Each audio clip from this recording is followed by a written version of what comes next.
Assalamu alaikum baringolo on talam sehu sedili kal bismillah UDP online bantada bi arabal lungu January karotel tanin kananto 2022 exactly 18:51 p.m. right now in the UK. It should be 18:51 p.m. in the Gambia, and it should be 19:51 p.m. in Germany, in Belgium, in France, Austria, Switzerland, and the rest of Europe. Welcome to today's edition of Political Perspective Show. Famo Ketabake, Kal Tento Bake at all normally along Kal log on to right now on UDP Online Bantaba coming out for Yamin. The programs would continue inshallah. But we will tweak our program slightly. Meo announcement of the Nyato Bramanding, Falindro Meminala program or Fanala, pro Atol Besa Kalamta Nyama.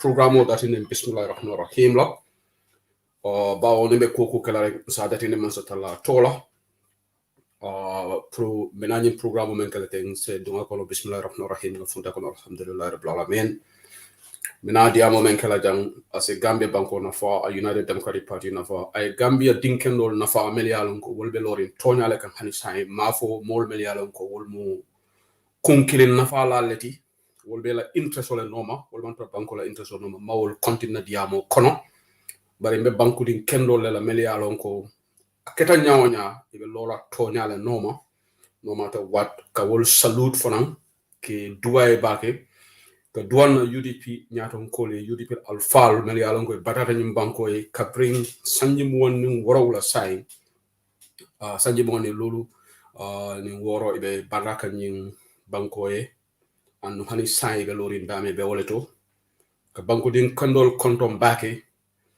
melbe diaspora and melbe Gambia be dolap Gambia banko fone alama ala sikayra ba sabati na banko kan alama alay mbonde nyum bulu jaw kono be men kono asembo be man sa talala la sa kenole aba kala nyame ate damale wo long ndol John dingolu ndol doyata bakale pour ko okay bari alama Gambe bo maralo kono me alonko amaralo corruption be farim banko kan tilimbali ala be farim banko kan man nyato kaya kendo so banko kan anu hani sai wala be safatri banko kan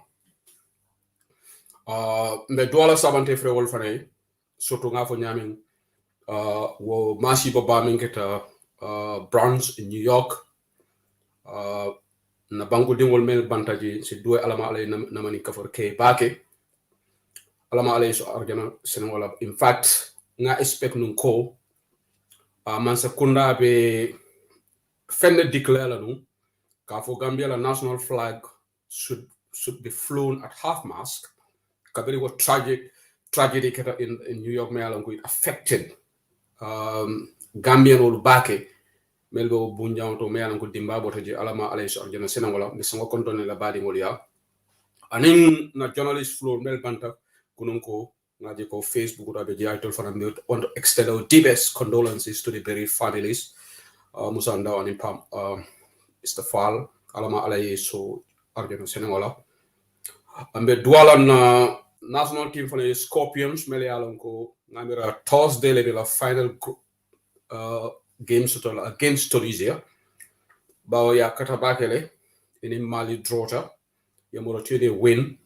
So Gambia is on the verge of going to the next round of the African Cup of Nations AFCON, which will be historic. Via Niaji senior floaty Gambia national team Mealanko is the late Sadauda Karba Jawral tele team on Tola kako the Scorpions la la senior floaty kata Africa la most coveted cup trophy tournament or member kekang in Cameroon. So ngaje ko diamo dolbe kekanje Steve Tarawale ka saitele Gambia Football Federation la press release very, very disappointing in my view. Barikafoko footballer claimed to have an injury. They should know if injury or not. But let's wish the team well. This Buruhaha should not distract the national team. We want Gambia to go to the for the final of a couple win. It can't happen. Gambia is an underdog. But the outperformance, Senegal and others, the struggle can Senegal from a goal killing score, but he qualified yesterday. Malawi played. Luckily, Malawi penalty shot about VAR not overruled. That could have been very interesting. Not a Malawi penalty score, whether Senegal would even go through or not. But all the best of luck to the national team. The football, every well-meaning Gambian should wish our national team well. We support them, to UDP Online Bansaba and UDP, from our party leader to the entire UDP, we support the Scorpions and we wish them all the best of luck so that it's a trophy in Samanang. But that said, Gambia accident lo Russia kan back in the banko kan ma sibol be kekan ibukalo mem from every day before ngaje ko bin sala no system be Germany I accident do no fono report mo me yalo ko drive ni banta malo moto ni faka bonon brufut le fomin to ma fan nombang o fanan accident o keta accident be warakam bank Gambia banko kan bakele lansino la Carola document ke kanje Gambia la driving license pour ka soto is very easy as long as kodo be bulu amanke comme ndolla bankol men be jam yalan ko jani be like driving license so kata e theory test ke e practical ke andung tapale yabo ka kedo driving license ko ni man iman driving no ibuka lansino dila jani be lansino dila la pour ko moto borendi jam tuba du jam ibulo le Sénégal bare Africa nak tapale ya warata je bake surtout Gambia ka driving lansino soto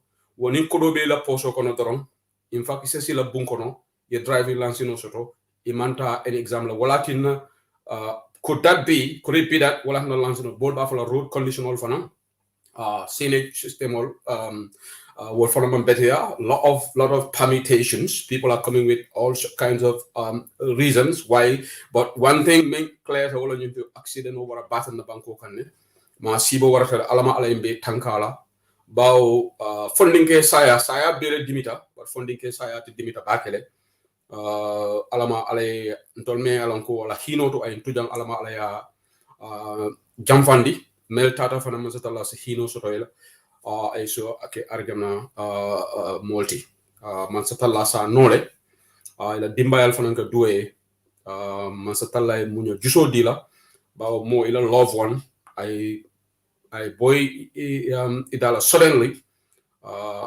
adimena warata bakele bari jongote kuno laje masatala len tol da Brian da fanang I sayale follow da janaka balu da so in really troubling times for our country Gambia dingol mem bantani wato kono dama ngamira sanji ay motani lulu o motani woro sile ni New York mol confiji and ngani expect ko man Sekunda could have declared National Day of Mourning and or even ordered for the Gambia flags in our embassies to be flown at half mast.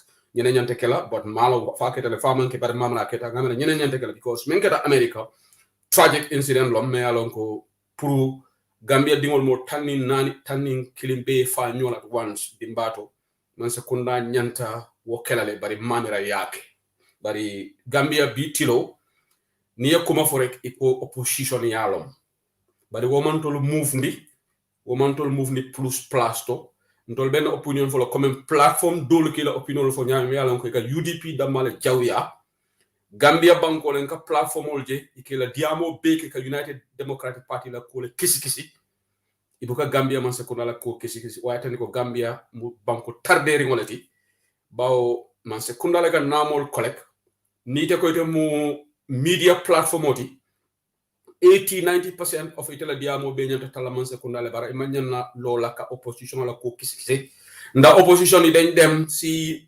review lolu nekul sa business. You are not a member of United Democratic Party. So fegene UDP sa dañu lose support politically because of the review. That's not your damn business unless you have something to hide. But that's Gambia for you. Focus on the tax collectors. Focus on the audit report, the COVID-19, $148 million is. Wo filita na banko kanne. Ikomansa kundai tapole yake. Any well-meaningful Gambian, thank you Malandabo, ako mo tani lulu, wole fata. Budu ngam, be banta New York le bang, for number bele kafu. You can let me know.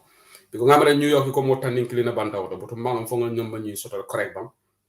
Bari mbadi ngolu Gambia be wala nyama akamita UDP le be man sekunda platform dol bu gela programme ko ma UDP la kumafo saying we are used to that and ali fata United Democratic Party ma baylen wax United Democratic Party du ngene barol mo win election bi focus len si baro yen da ngeen gom ne baro dafa win from now onward UDP is not in this government because lu passé won ñu ne UDP dañ bokon ci coalition bi la suno daba dafa nekon foreign minister dafa nekon vice president so legi UDP amun anything to do with this government.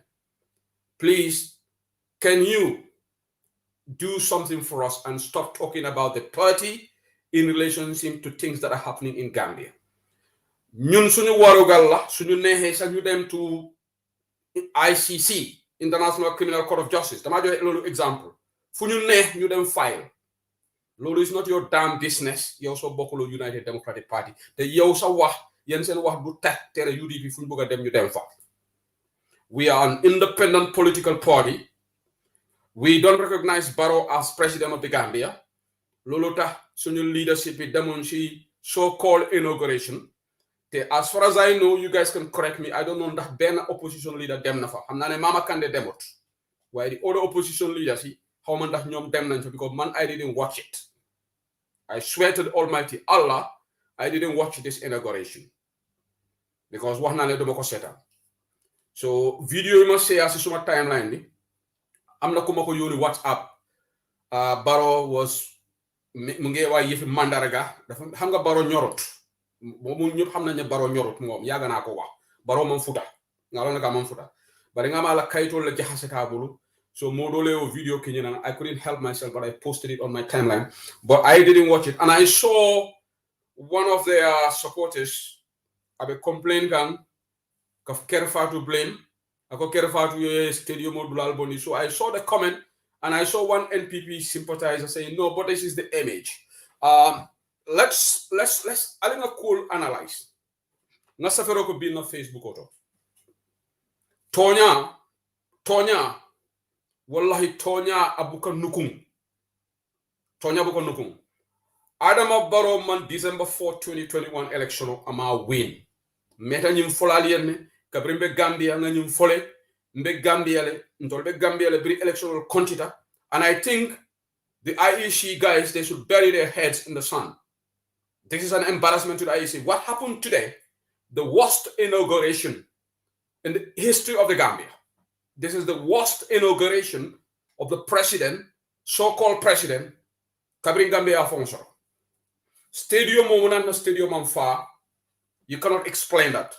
The stadium should have been filled to capacity for molu fongo ka mol kana dundula sort of for mol ka nyosaba ka dun stadium kono comme ning musical jamboree social de la stadium moto ko mol ka nyosaba nyame ka dum wala nyente ka la bi because why president ko iko IEC ko president we carte kese really kemen nani wili talulu no feng that's almost 500,000 almost 53% of the votes momo yo soto iko Dr. Cissé da maleta stadium moto subhanallah ndede Dr. Cissé ay disappoint back Dr. Cissé nyanta fam cross la le mbadi ngolom barnata Gambia politiko to ali nga badi ya na landi karadala as long as mbi ñoo respect la Dr. Cissé ray sotole na la fi tala dal may taji na la fi mo sopola bari nte sebu sedi li ni lota ngo hanama di ngo may the person is clueless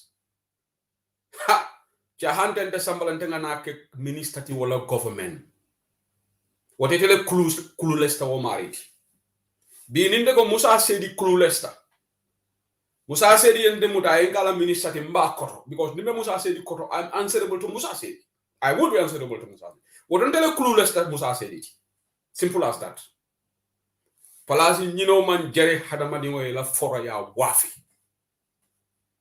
because tubabo ko to liko mo clueless ta me ngola mini lon ya fo janne moli ya safe e commence kunda man betia bar sain moli place ñini ram politico ke place ñini ramoleti easy way pour ka climb up the ladder pour ka ministerial job so mo moyeta ila patindi mo form doron then ye endorsement ke doron then ye na yafo in the interest of in national interest mtelbe carry support la manke national interest darati ila personal interest lo mbale mota fo la janko ndebe pala personal interest la al namara moy mo yafo kon tebe nyinke kan personal interest hanata role ba mari sunda bakon so ay tataji wo mala right leti bari ndolu fonan analysis he has to understand because atele lota jang akon nyim president membe nyato clueless tale wala man fen kala mota man fen comme clueless is clueless malombo explain na nyamani kan so hadama ni men clueless bari mamira Dr. Cissé sa hani ka minister ya accept on the baro asa keno le bawo Gambia biwo kan kule buka ke Gambia men si hadama di mo surprise bari lote ko hadama di men clueless ta wallahi nite mari mu foroti hanata la wayte upon vice president ya le manyana tal because idele ka clueless ta nimman sakunda do nata rek ila banko le minister ya jawno bako momo banko di ngoti yera so ka do ko ke la banko ka bari bi ni te lote te ko yaaya jamme clueless ta yaaya jamme manke mo kende yaaya jamme inde commandi ay nga ministre woto ndem mu hadama di sifal man bam façon nit lay don yefi Gambia nak Gambia okay nana na sistani model exchange karako you have no clue about democracy because if you do this rubbish will not come out of your mouth. Okay, maybe she's having an exchange with somebody else. Okay, so love the men for all down. I don't want to digress. UDP in the lebe tonya kam meta for alien bi kuro senete Gambia le stadium auto Gambia no ye kodi Gambia no lansaro ye kodi stadium ko ni kanobe ni atra baro Gambian ko ya kato fire massively mele kato fire what stop them from going don't tell me bi mu do kuli mo because ngame ko combo karam do ni wolu ye school by water so even because this 400,000 will be make civil servant 400 and something ananda jerela le ken ngo me alon ko ka tamata ne from Basse anata baro min state house wona da ko di ñu non la bawo ni ngo birin solo sande almani mani ka farkela wo fata waye menke baro ma oke waya ni la Gambia wona na ñi ken ngo man tamanam from Basse ay na solo sande la family konton bari sayin Gambia la state house ke ta photo studio like momo tata je ni president way natal imba ngajele modo ba fokam ngaje modole ba fokam what Dawda MLCC ako ngaja timeline of some of the invited guests they started leaving even before it ended stadium mo na stadium mo fa NPP ngolal bo address la nyame NPP so called Fabakary Tombong coalition Atoloma Stadium of Fandino, a very important day in the history of the Gambia. Yaya Jammeh nala Yaya Jammeh ala inauguration of stadium of Kafale more than this. For mo molbe kamfari Yaya Jammeh kam. But atola ni ground baroko na the collusion. Hanisa abuka for the coalition, aka for the collusion. I hope Allah president Karandela, we the president. I don't recognize him as president. No, for categorically. On this term, he can be there. Ala taro jende na fen molawot. Bawa nyapin nangol. But in the fun, na right long, I don't recognize Barrow as president. I will never recognize him. Wamate tora fen nako. Bawa te betala sirinjele.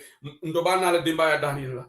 Bari, main importanta, Gambian oliye kodi alale. Imantala programoto. Stadium man fa la supporter solo. Ila audio be janne ngela NPP modole mo yako stadium man fa because organization will make it properly. It is nothing to do with the organization. Gambians did not vote for nala mo kunta mo dolbe platform o dol to jante mo tofo la jam. Bawe bukan tofo. Sa defanante mo tofo la. That's the thing. Mo man tofo nte tofo la. But platform kunta mo be janne mele yalon ko they are always scrutinizing UDP. Eko Barrow defa gagner. Barrow defa win. So how can you justify? Come out and see explanation. Yes, attendance matter would the stadium face na Barrow has won money. In 2017, when Barrow won, Gambia Westfield 3 a.m. the first del. Barrow wasn't sworn in Gambia because of Sidin Yaya Jammeh. Dakar, he was sworn in Dakar. But the independence, when he came, the stadium was full to capacity. All right? Lamin Silla. I think Dr. Sise did say that Barrow is clueless. I think he said, he did not only say Barrow is clueless. Yes, he said Barrow did not have intellectual pedigree. Thank you, Lamin Silla. You're right. He also said that. Dr. Sise you pay for it. Barrow, but I my intellectual pedigree, so it be order tala because supposedly now rumors from the grapevine, they call Dr. Sisekela Minister of Higher Education. So Nin Dr. Sisekela Minister of Higher Education. So Manda he's going to go to the man who is clueless, the man who doesn't have the intellectual pedigree, Kataka report or Niwaya command and Imbore Balabite Dankola. Dr. Sise, Palaso said ye nyonye from Koros. But if you are offered, take it. Because Gambia saying Gambia kata political vulture so let's at Gambia. Politician dual le in Gambia momoko mandema buga teki. Mandal man luma teki rek. Lulu matter man I don't care. Ethics dafa gene Gambia. People don't care about morality. People don't look at bangur nga wara serve. All people want is mandagala muna sol suit and tie. Matuki dem an padiem man tamit ma sampa ñaar o ñetti kër suba doom yi ma yóbbu leen to the best schools while the rest of the country continues to suffer to live in abject poverty ñene be ke kan na banko ka bi Gambia marchandise da be colère albe kumbola marchandise la ngala NPP porocho do la jay safaro ka ko mano maybe January 2022 be na be fala 3000 ndama fo de ako mano kata rate men alka mu ne kumbo ali commence ko ndame mi je tolle ano ala bulaji anu Barrow ya fali ne ko ako prices at he has no control over it. Ali fata Sidi Keitama leave the trade minister alone because if Allah president la presidente Barrow magente la president I don't recognize him. Allah president alko memo president ako hani mano keta price na ako is global prices so ali fata trade minister yes men na jaranka broda ba fasalo le Gambia sai badi ya fasalom mo itala interest fasalo jama baka bula Barrow no mam bula Barrow no because Barrow kanule because it will be fasaro ndene kare fingera ndebe kamfale lo adabo kamale ndekata ten nonsense BS wala be ke Gambia. All right, so adama Barrow ko mano akwate te price ni ngata control no ako dunia world prices all be kele kan so alifata na trade minister la mpon na jaran kolom because ni minister lota jam ngo alim dahande alka fo kari tata je Gambia mu land of opportunities mo do bi je wolu gomuñu dara jegañ president jegañ first lady wala life be ngoleti dukara ali ngo ali nga fayda sotom fongola molu membe lorin banko e say molu yo lonne mo do bi je they just want sweetness, they just want to enjoy ngata inauguration plato ngata state banquet to na enjoy. They don't care about the suffering of the Gambian people ngalon bari being tolu ben dia bunne modol contanta modol audio blanye mol contanta le UDP yen nakarle yen suñale andum bi o kuro senyata Gambia ninga tara baroye 454,000 votes soto wallahi ñu stadium auto bi molu ñanta ñu sabalale kadu stadium o kono bari stadium o side do bi je motike covered pavilion wala fat ñun dula dol empty. President say iko yole invite president say and you assume that yin president be invite itala stadium o man fa albo dalilo dila dumalla. Come out with your stupid explanations. It doesn't matter modo lafta jibe la suole kono to ñaate kuo kuto andung ali Gambia nol dakarle NPP ali suñaro leke ali luntawol le register alle luntawol le register through attestations mbeñim fola jam be diam la opposition olé ñing attestation o ali nga Gambia le Electoral Act ala review ay tutu ñing attestation o namambo Gambia le election system o kono momo sita man sa kunda ade kari gagner la sefolu ni alkalolu baroyo wolle bulo toromondi ye attestation de ala ni Sidi Njay wolu ye tapale yale ke Gambia no man carte fo Adama Barrow Gambia ni sanyu Adam Barrow. I don't care whoever said what. I don't care whoever you are. You think you know. Wow, dafa gagné. Mané, in 2016, Yaya Jammeh ning alamantol demanu ngani sa fe Facebook auto albe nyin kalam taje Sulaiman Ben Suare be balore. Jumalle Tumani Jallo fa. Ñan ñoray Tumani Jallo. Jongolal manan na yafa Jammeh la wo carte kese wuli ken sabo wo voters cards 300 wala na Jammeh ka fo where are those 300,000 votes Jammeh wala muta ñanta wala dila foreign national la wo be system o kono re bari sojarol le security operation le kete jam from diaspora Suleiman Ben Suare way ku kalam taje alo Suleiman Ben Suare mu banko din ken lole wala nan ka to fo la jam Suleiman Ben Suare man dum politiko kono pour to amandum politiko kono pour darajo amandum ñing Gambia struggle kono pour ka palaso soto mele dunta palaso la mele dunta personal development na wala be famol desperation na ka sutia barola man sekundala momo be struggle kono ke fam fa ka sutia barola man sekundala palas ñino lay sigi ntale ngafo anu ni momo la fan challenge la bring it on momo be ñu struggle kono you are forcefully pour que fam sutia ni barola palasi ko le te dundi struggle kono amanke Gambia la interest Gambia no yalo na sa melbe kering nit ki da nga doylu hadama dingo ka doylu le molu be la life li kan tubabu du janne ibe wuli la somanda ibe ka goto le ka balu tarol le la ibe balu kendol ke kan ika designer bag sol dung ka expensive clothes sol dung ika da holiday kendol la iman suti ya man sakunda mo jelle be tubabu du jam il faut la ke la holiday ticket ol jor famoye ibe tamala dunia dulawol beto bari ka soto muntole ilani awasi ndingolu ika do ko kele foye bata ni men safe gi la bilol bon deta iman suti a president wala iman suti a first lady wala bari mo jama dunda struggle kono because of itolube sele da wala nyamen kata state house wala CJ Suleiman Ben Suare man ko mo sifati hani sa ben akadiam corruption wala ngo COVID-19 kodol 148 million auditors on la report la yavo nim platform kuntangol melbe jang imuna nebuko kacha before you devote 20-30 minutes talking about UDP la petition, why can't you talk about the corruption at the Ministry of Health? If you mean well for the country, UDP la petition is not your damn business, because UDP will do what the party feels is right. That's not your damn business. Because it is our constitutional right to go to the whatever level. Whether we succeed or not, that's not your problem. No, do sa affaire.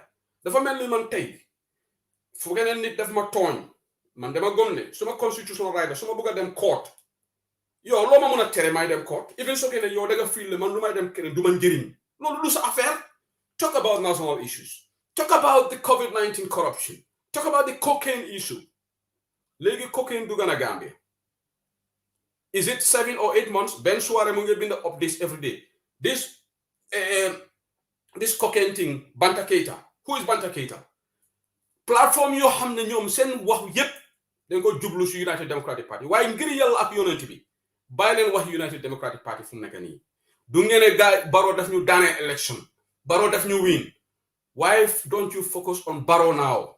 Barrow kañ la moo appoint. How Barrow is governed going a $1.2 billion economy. Barrow naka la moo indi job creation. Devote your times to talk about those things and leave United Democratic Party out of the equation. For cry out loud. Because you said we have been rejected by Gambians. According to you, I know we have not been rejected.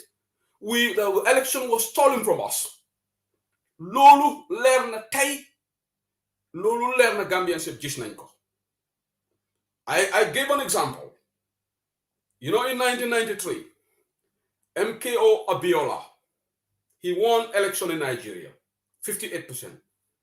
Ibrahim Badamasu Babangida, the former military ruler, the dictator of Nigeria, he annulled the elections. He used force. That's happened. Ousainou Darboe is the real winner of the December 4th presidential election. Kuku buga gom, lolu sa right la. Ku bugu da gom tamit lolu sa affaire la. Man lolu la gom, so ñu bari lolu lañ gom. Tay, so gonna United UDP lañ don Lawyer Darboe was going to be sworn in. Nit yi dinañ xej ci stadium bi. I can tell you, stadium mo molti kunagi. Niata nun ko Lawyer Darboe who was going to be sworn in today. Even the foreign heads of states that came will realize that this man is truly foreign. But I know these leaders, they will go back home and they will ask this legit question. Look at Stadium Ifeso. Why was this the worst inauguration in the history of Gambia? This is the worst inauguration because and same on the Independent Electoral Commission. I think they should bury their heads in the sand. And let me tell you one thing. Gambia, we need to reset the button. We need to reset the button. From the button on your reset.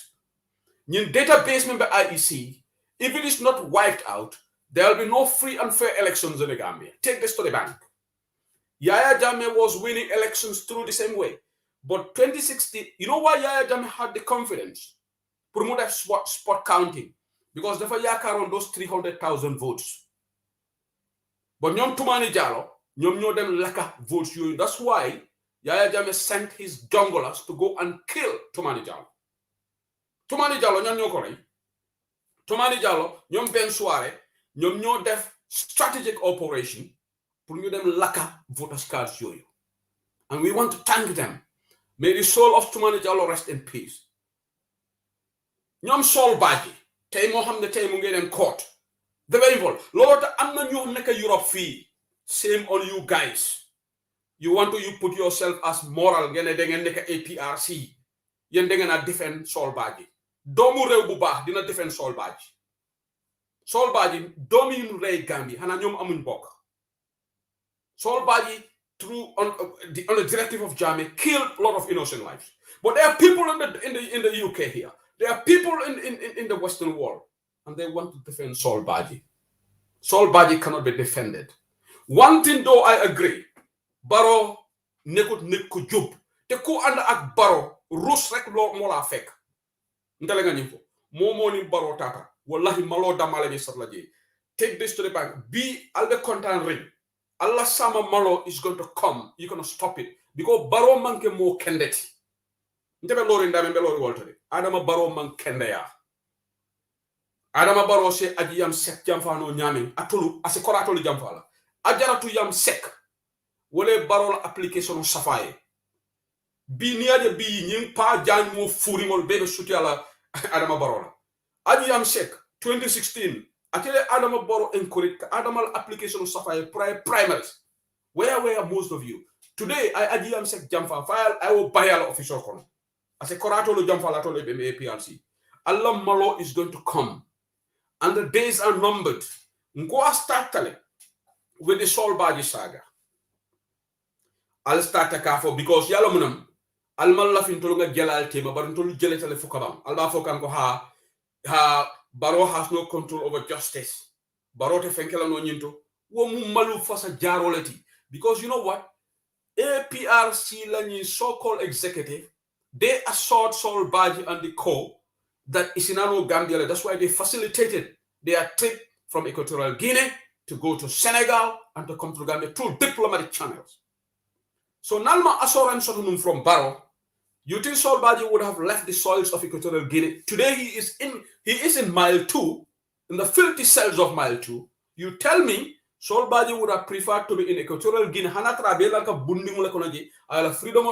You think he would realize that mile 2 the filthy cells? Do you think he would come?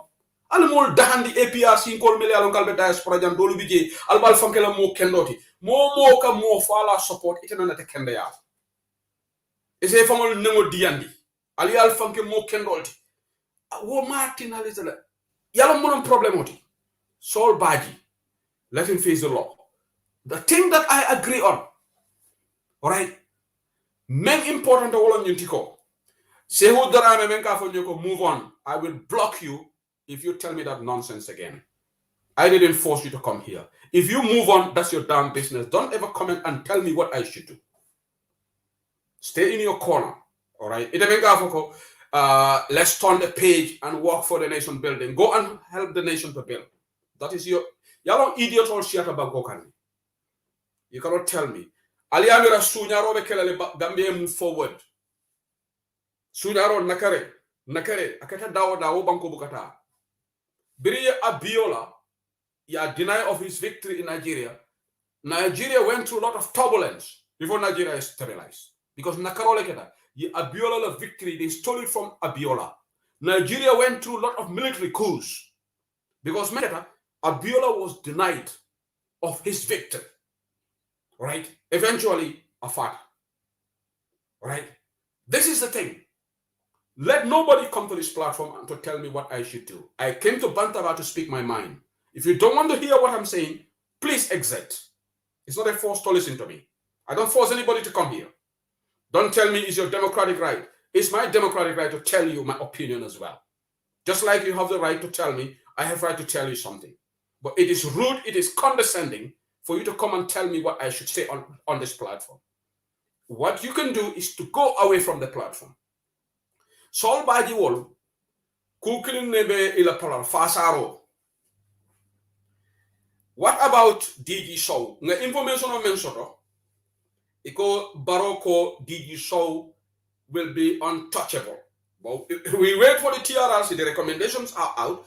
I got the information yesterday. I don't know how credible. Iko baroko fentekela DG Show la. Iko baroko TRRC biased. This is what I heard. I don't know how true it is. But we'll wait. But Baro is capable of that because I Mambure Njai Mutale, Aman Fenke Mambure Njai, I Mamodu Sabale police.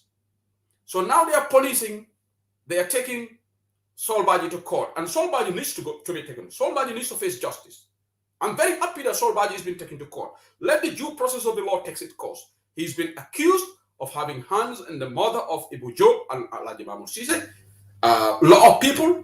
Let him face the due process of the law. If the court says he is innocent, then he can walk away free. Right? That's what should happen. But the information I mentioned, I call show the current NIA boss. Baro Blaka protect Lare. Munati Nama Interior Minister Mafo Estepa. The Interior Minister is implicated, indicted according to in the TRRC report. Baro is going to take 6 months before he acts on this TRRC. Fasaro Lebinakan in TRRC. Gambia. I'm not going to say it now. I want you guys to open your eyes and watch it. Tribal politics in Gambia. Baro ka sifula le attack Gambia. Nde si o folali. Sifula. Ni sino lubija ke protect. A word for the wise is enough. Baro ka sifula le protect Gambia. Alala mandare gal jibe. Sifula wala ka victimol. Bayrola ka mol samba kitiola ni sifulolu aka walleta wallaka ka victimol. The rest of the tribes ake protect. Just keep on looking at it. All right? why the Sol Baji land in Tamba and in Baji, ibe wolu sambala kitiola, but mo fala kani, imo samba, imo Usman so samba, and they're all equator be bulo sort of fare, bulo allegedly, it all they're all hands are yellow matter ibe. Alright? But Usman Sow is being protected. Usman Sow concealed an evidence. That is the very serious crime. Bamba Dinka. But Usman Sow, Munana Yoko, Adama Barole order diala pray jam ay jamango law NIA. Usman Sow the Hanila Fenkela, Baroman order diala because the NIA is directly under the office of the president. So Olanda Barote Fenkela Usman Sow. I cannot surprise Usman Sow can keep his job. Waranaya Bondije Ake ambassador. But would that be fair?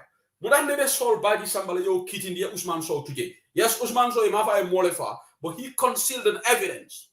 That's criminal. Accused of a criminal act. Tilling all bekala Gambia. Ibe tilling the Gambia le tilling molu tema. It doesn't matter the tribe. But you can see no muteke nana ta wala karole ka will police. You can see no muteke protect. Gambia cannot unite. Baroka siolu men protect ni lonne.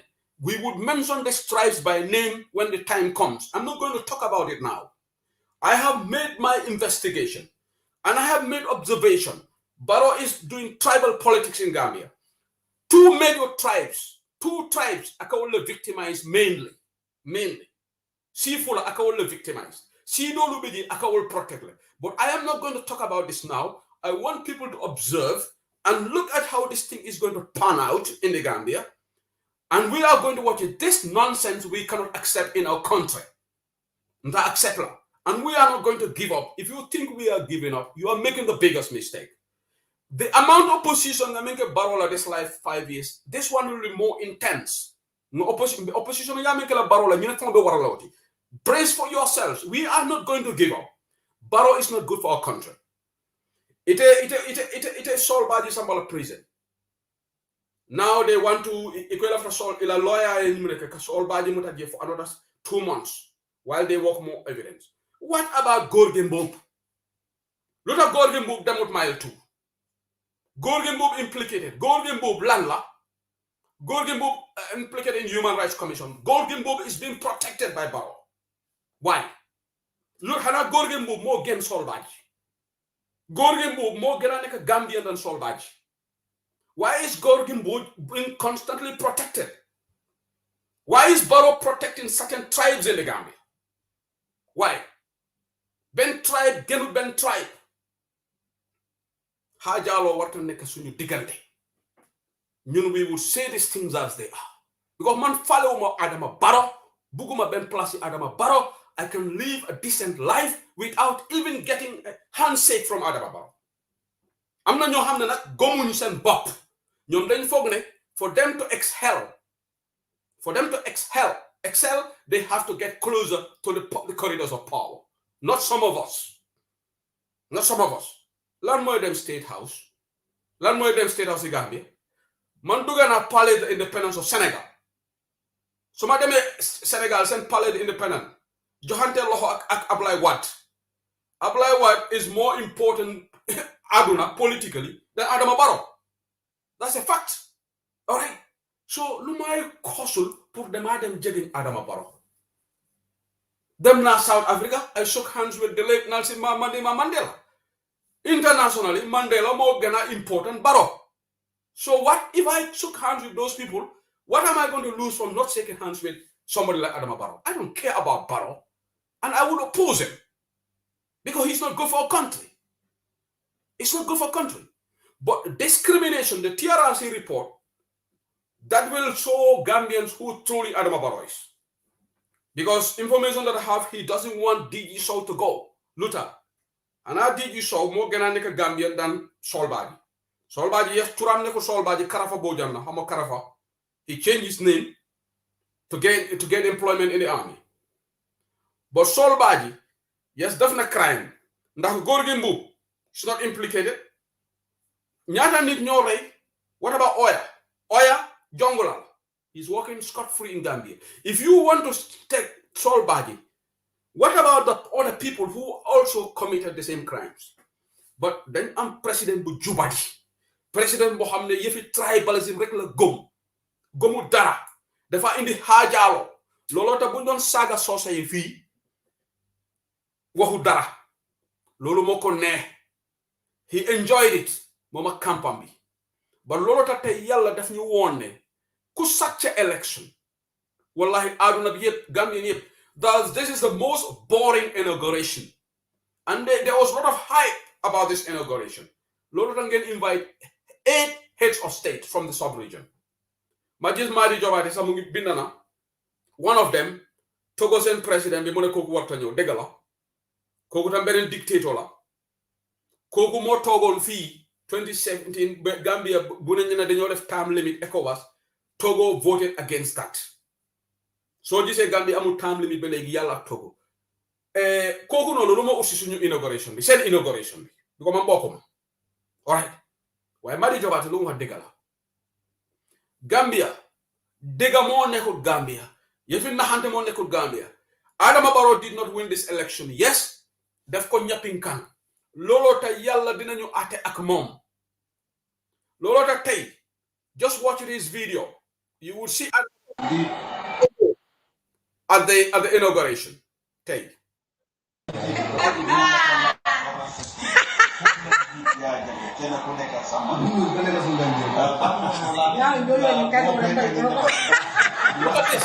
Look at this. Ale Adama Jibe ay manya menke inauguration dola. This is not normal. Look at this. Look at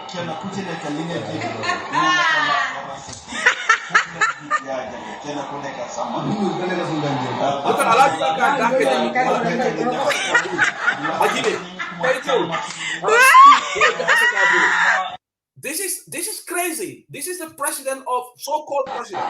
Look at this in front of dignitaries. How can the president do like this? This is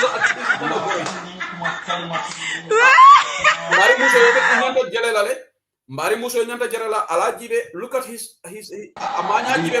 Look. This is Barrow. You know, Barrow in Manya like he's a disgrace. But some people excellence. Gambia, let's try for excellence. Alinga mo kenoke power.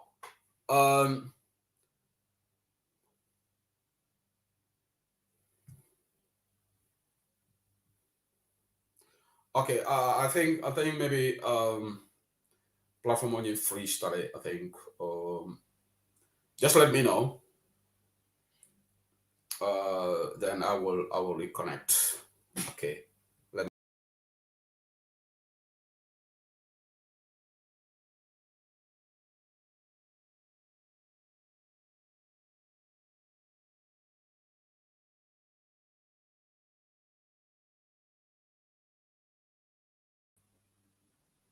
Okay, platform on your freestyle, but video on your freestyle. So, say, Ali Ajala Manya men Kenyuland. Ali Ajala Manya men Kenyuland. President Mumeore. Ila Lunda Molbeji. Dunia Molbeji Beka. Been televised in all the major platforms in Gambia. A canning very unprecedented act.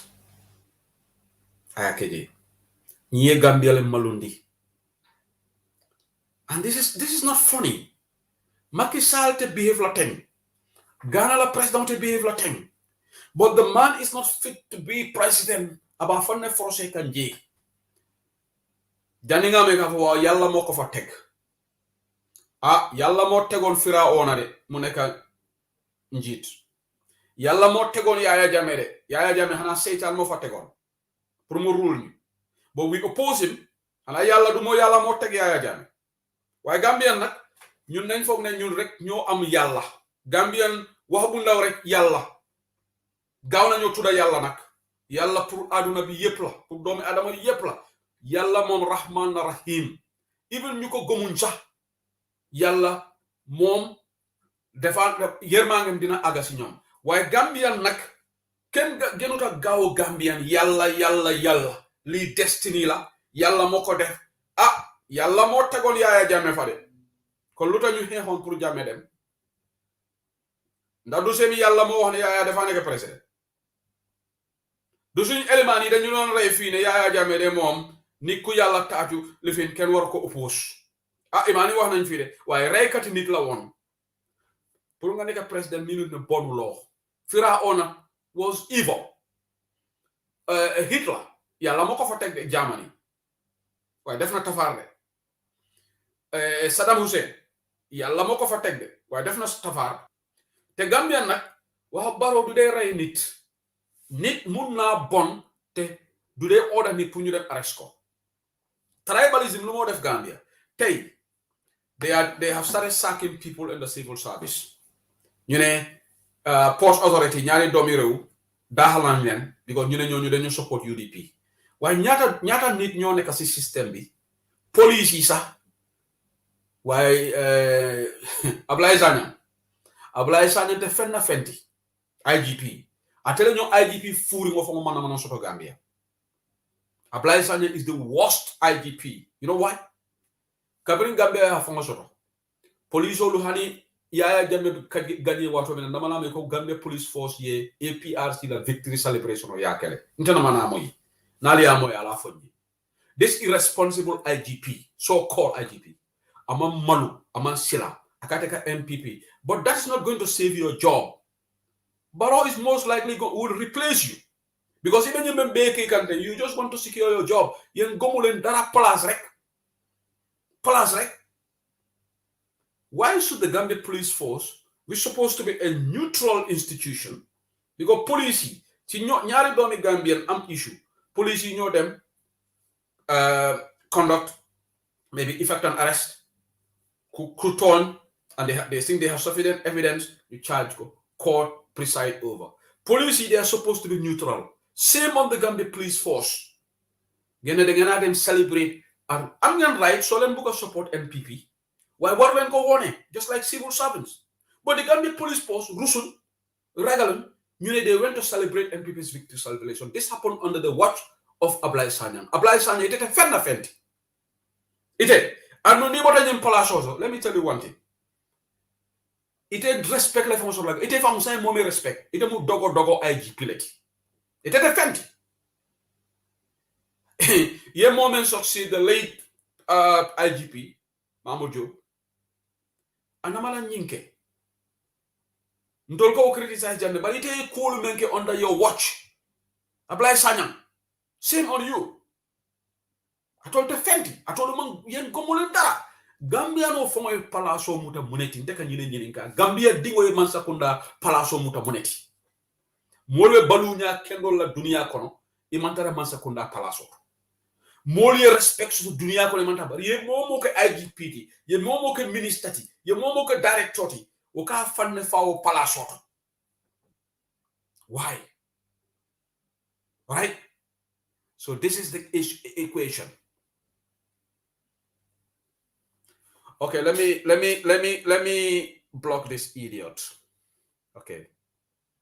I'm going to block so many idiots here because it is not your business to go and work. Why don't you go and work instead of watching or listening to me? So I'm blocking your account. More nonsense of them, you'll be blocked because I'm looking at the comments. I don't care if I have a wee Barrow. I don't care about that. But if you step out of the line, mail account block lari. It's not a force. Yen and Lamui. But in Dolben they open the lines all yellow, Dolokong lines all yellow. People can call in. Alvena make a YouTube line Pantabala is 19:43 p.m. right now in the United Kingdom. Akoida Gambia le Ferco, Adama Barrow Mangambia election will win. Mo kunta wala me betarajam wa Barrow dafa win.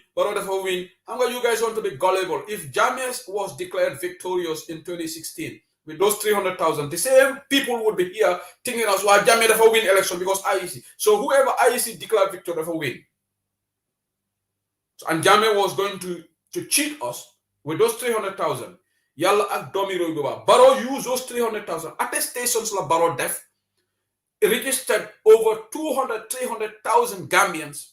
It's easy to register 200. There are 500,000 Senegalese nationals alone in Gambia.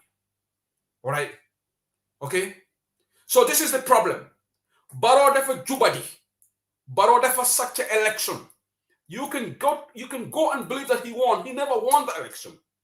That's why it manifested today. Gambia got the worst inauguration in the history of the Gambia politics. This is embarrassing.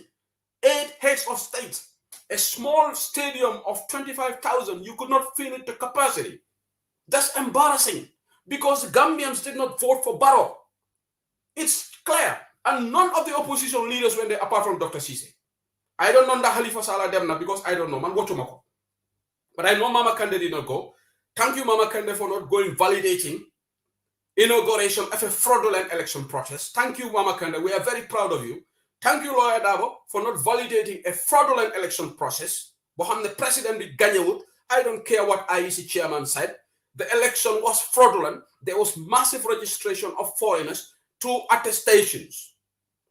Sefolu and Alkalo Gambia, Sefolu and Alkalolo, Haka Balebal Nimbanko Dingol Tema.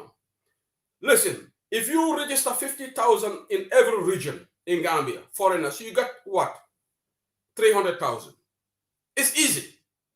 Some people want to be gullible. Can you ask yourself, how did Yahya Jammeh register those 300,000 votes? Why were those 300,000 votes burned down? Without people like Suleiman Ben Suare, Tumani Jalo, and others who did that coveted operation, Jammeh would have won the 2016 election, and we would be here saying, "Oh, I see declare and go." So some people want to be gullible. Some people want to be naive just because Alhaji Mamman declared it, and the Balama Day, was spot counting. We never said the election was rigged at the counting process. I don't believe that. Election was rigged at the registration. Even registrations happened even after IEC registration finished. Barrow did not win, and that's so today. Stadium be dafa warona face del ba nit yi di heccu di duga stadium bi su fekkee ne Barrow definitely tay su fekkee ne dama gis, and when I was in Gambia su fekkee ne ma gifoon massive celebration dika bi yeb génn wallahi man suma bopp I would have told UDP, let's concede, we have lost. Man maa ko njëkka wax, whether UDP would agree, I would have said it. I would have spoke my opinion. I was in the Gambia, dafa mel ni dëj moo amoon Gambia. In 2017 we sat here and watched 3 a.m. Westfield FFS when coalition won. That was a genuine victory. In Gambia, it did not show because people did not vote for Barrow. Gambians did not vote. Tell mangi wa hakni munema say for inauguration wala be keri. Suma ben a friend. At a holiday la be Gambia right now. Nabe diam kam ngago imanta stadium da ko ngongo mol be la hajo topoto kam fo mol yal inauguration na fo be keri. Akonya, this guy, people don't like this guy. He just forced himself on people. He registered foreigners. They would not accept it because Gambia, like the foreigners, even our business community, the foreigners have dominated our business forum. Look, we have to talk about foreigners. Zambia, their election, they spoke about foreigners. Gambia, is a taboo to talk about foreigners. Zambia, same president before Neka. Or Patiami then talk when a Ben foreigner do vote in the Zambian election. In the UK here, if you are not qualified to vote, you should not vote. You have to be a British citizen or a citizen of the Commonwealth and the requirement to vote in the UK election. Otherwise, can't do for the massage. But the Gambia, leader than how different time with PPP. Problem I'm not from started. Gambia continued time with PPP. We used to hear the niti dañu jog Casamance ñu register leen. Du tay la start dama wax dëgga. But legi it go to unprecedented numbers. Barrow is so clueless. Barrow is so heartless. Mudem register. That's why he was so confident they did not win. That's why Ibrahim Silla and others were confidently saying they would win the election. How can Barrow get close to 5,000 votes in Bakau? How can he do that? Where did the numbers come from? That's why it did not show today. Where are the 400,000 people? Why at least we didn't see 70,000 people converge at the Independence Stadium? But come and listen to the explanation and these so-called platforms. Platforms you have, they will take 80% of their time talking about United Democrats. Ngiri yalla yonante bi. Bàyyi leen turu UDP fu mu nekk nii. Dung yéen da ngeen ne Barrow dafa gagné. Focus on Barrow and leave UDP's name out of your discussions. Because if you don't, we will also start challenging you and calling your names out. UDP has nothing to do with this government. We are not a player. We are not a stakeholder. We are not presiding over the $1.2 billion Gambian economy. We are not tax collectors. We are the corruption. So who should take care of the corruption is Adam Barrow. Devote 90%, 95% of your time on your platforms to talk about the COVID-19 corruption scandal, like Malag and Mustafa Kedabo is doing. That's what responsible journalists are doing. Talk about the road accidents. Talk about government's failure to declare at least the tragic accident that took place in New York. 15 Gambians or 11 Gambians sadly lost their lives. The Gambia government should have ordered for the national flag to be flown at half-mast. Did they do that? Not to my knowledge. This was a tragic incident.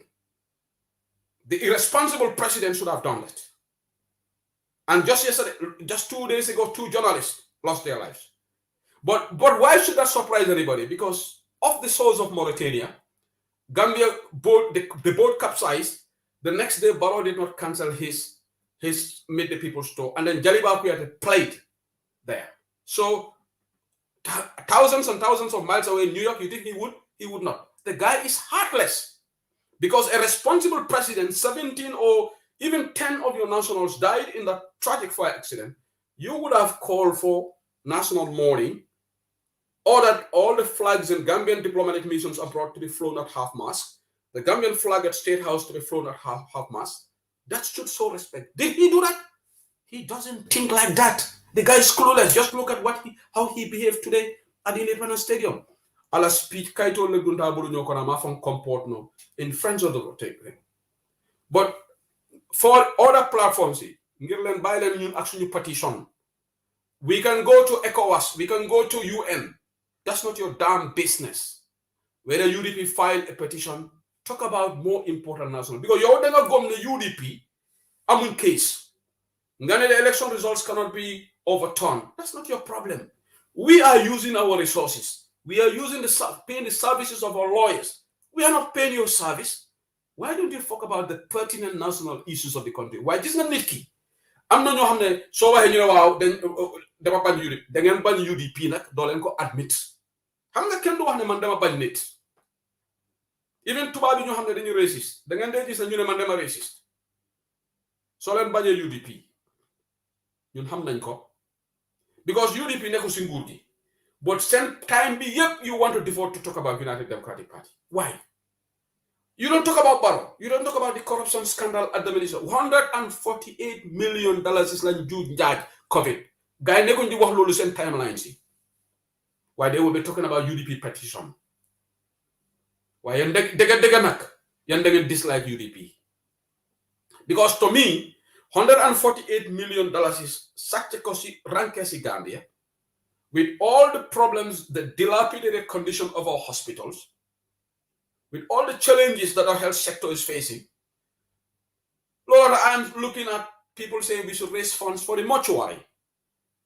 It's a good initiative. But what you should do, challenge the government first to tell us where those $148 million went, and do it in tandem. We cannot be here. Government's needs, you want the citizens to do it. Where are our taxes going? So ñu xamne such a katila ñu ci nguur gi ñom ñu ngi taba ay mansion and our people Gambia regularly gis the opposition will be holding the fellow opposition party to account like UDP, but they will be neglecting or deliberately ignoring the missteps of this government. Out of what? Bigotry. Out of what? Hate. Gambia nak suñu gënu tribalism Gambia du fa tribalism dafa sampa baax lolo to ñun ñoo bañ ba lanka ci suuf. We are not reconciling with this government. Borders land, it doesn't bother us. We are comfortable being in opposition because we have principle. Some of us know we are not desperate. We have to be close to the president or the first lady. I'm not a desperado like that. I can be an opposition for the next 10 years. It doesn't move nada from me. Because when you want, oh, you have to be opposition for 5 years. Let me be opposition for 15 years. Lawyer Dabo is 72. How long he's been opposition?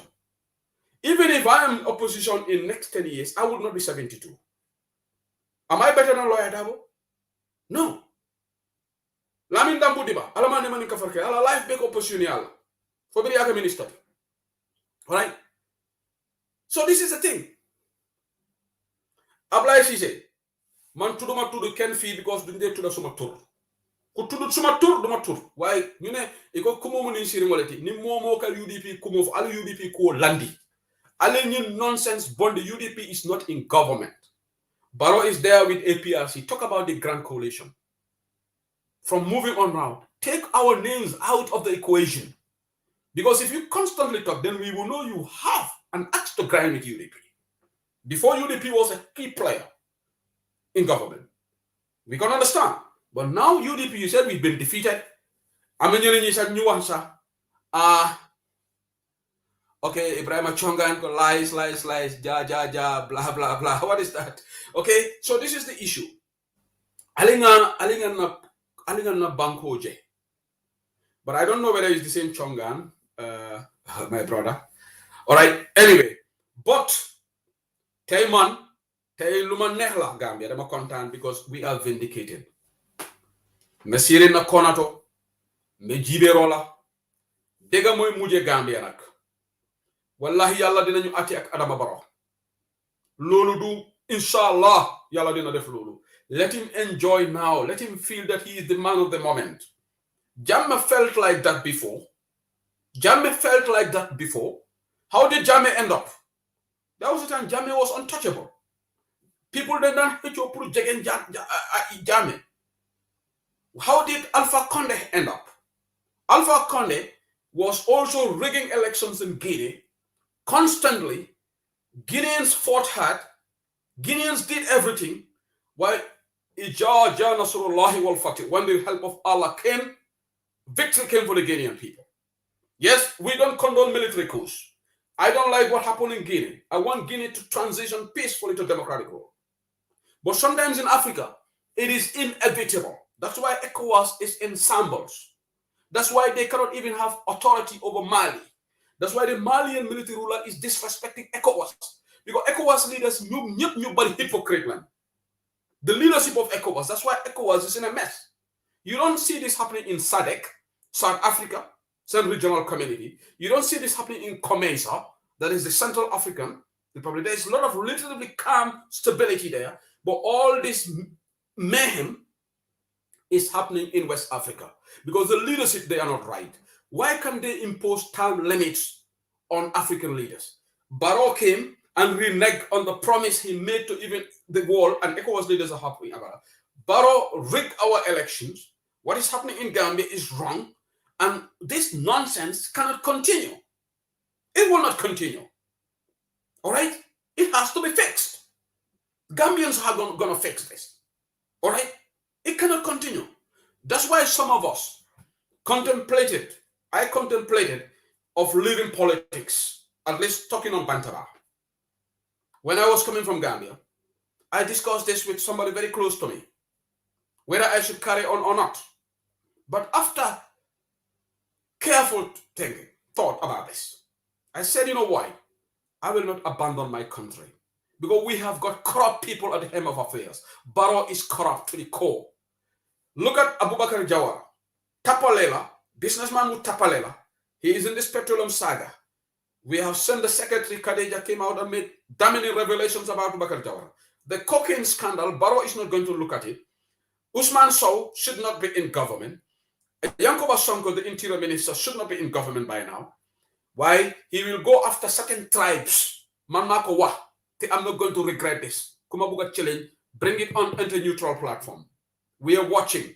We are looking. Barrow is protecting certain tribes for his political gain. But tribalism, any president that lives on tribalism more of our gain enough. Take this to the bank. Barrow thinks tribalism is working in his favor. Yes, it will work for certain time. Why dengena hulo du yagasa? Kumasena with this whole budgeting. And this is the tip of the iceberg. More is coming. You can pretend as all is good within the coalition. It's not good. We know what is happening, but we are not going to talk about it. But outwardly, they are thinking that, oh, the coalition is intact, everything is fine. It is not. You think Sol Baji would have left the soils of Electoral Guinea if he didn't have the assurance from the APRC executive that And the government facilitated through diplomatic tunnel. Yes, Solbaji needs to go to mile 2. And I'm very happy for the brave families of Nyom Juka Sise, Nyom Ule Sise, Nyom Dr. J Sise. I'm very happy. Send family members. Now justice is going to happen. At least Solbaji and co. But the orders should not be extricated. Oya and orders. Mofala Kani, don't follow Jaran Kolowoti. Munana Fana Mantara behind the bars. Munana Usman Sow may longer evidence concealed. Munana, he's been protected. Because Usman Sow is very close to Fatuba Baro. And Baro is protecting certain tribes. Mamawa Lee. Even look at the dismissals. Baro will not touch certain tribes in Gambia. Can Dofut fee? You can think you are fooling people. Gambians are watching. Why is Mamburenjai protected? Why is Gorgimbu protected? Why? A word for the wise is enough.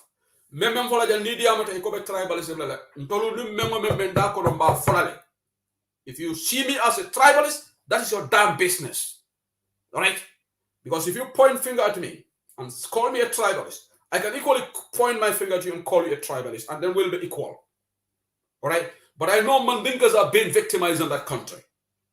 Mandinkas are being marginalized in that country. Mandinkas have been insulted after the election. We had the audios. I played them here on Bantaba. And the government did not condemn it. Why is UDP being synonymous to being a Mandinka? There is no political party in Gambia.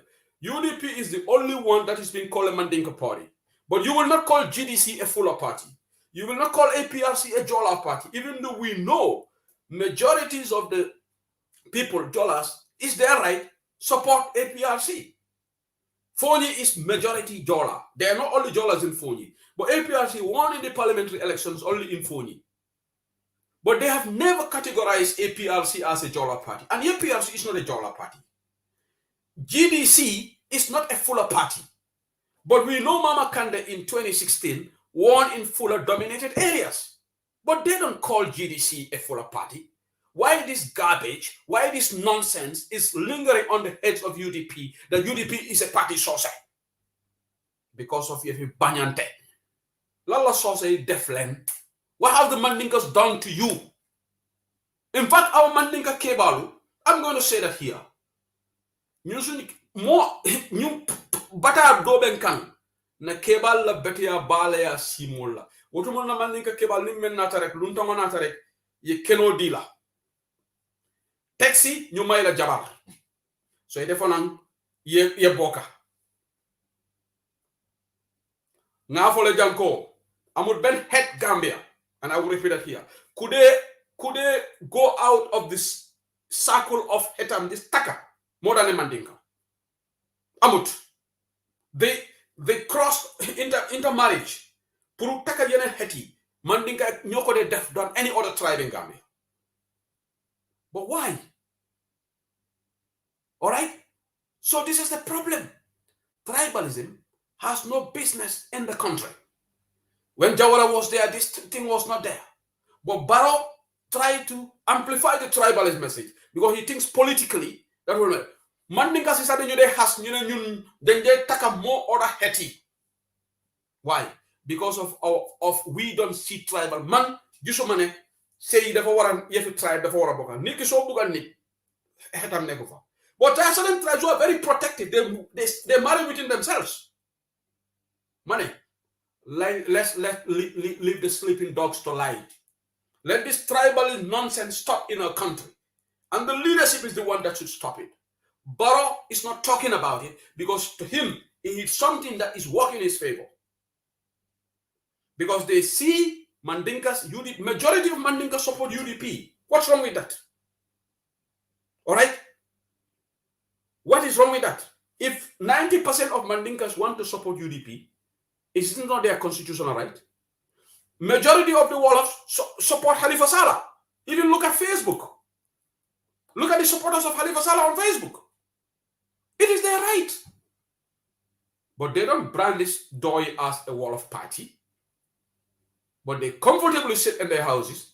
UDP party sorcerer. Is my friend here in Crawley. He is not a member of UDP. He came to visit me one time. In fact, I think it was Idul Fitri or Idul Adha.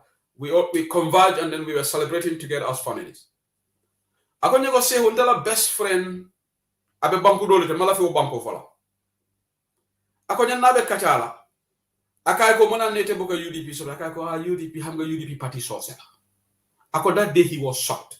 Akay ko why nakala UDP naka party source aji yam sek mufa. Aji sukay na ka mufa. Aji ra yamundo yabo mufa. Rahimahullah is that a lot of people, they are in the executive. But it is there in their heads. No amount of rhetoric will remove this from their heads. They've already brandished us as party sausage. But what I'm looking at, be fair to yourself.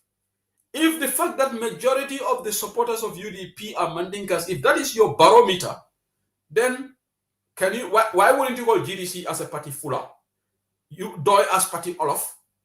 APRC party Jola, then we should all be equal, right? Be at par. Deganak den ko wax. Tribal politics mo deka Gambia. While society definitely dara, we are very, in fact, we go way and beyond outside the inner circles of Yefi society.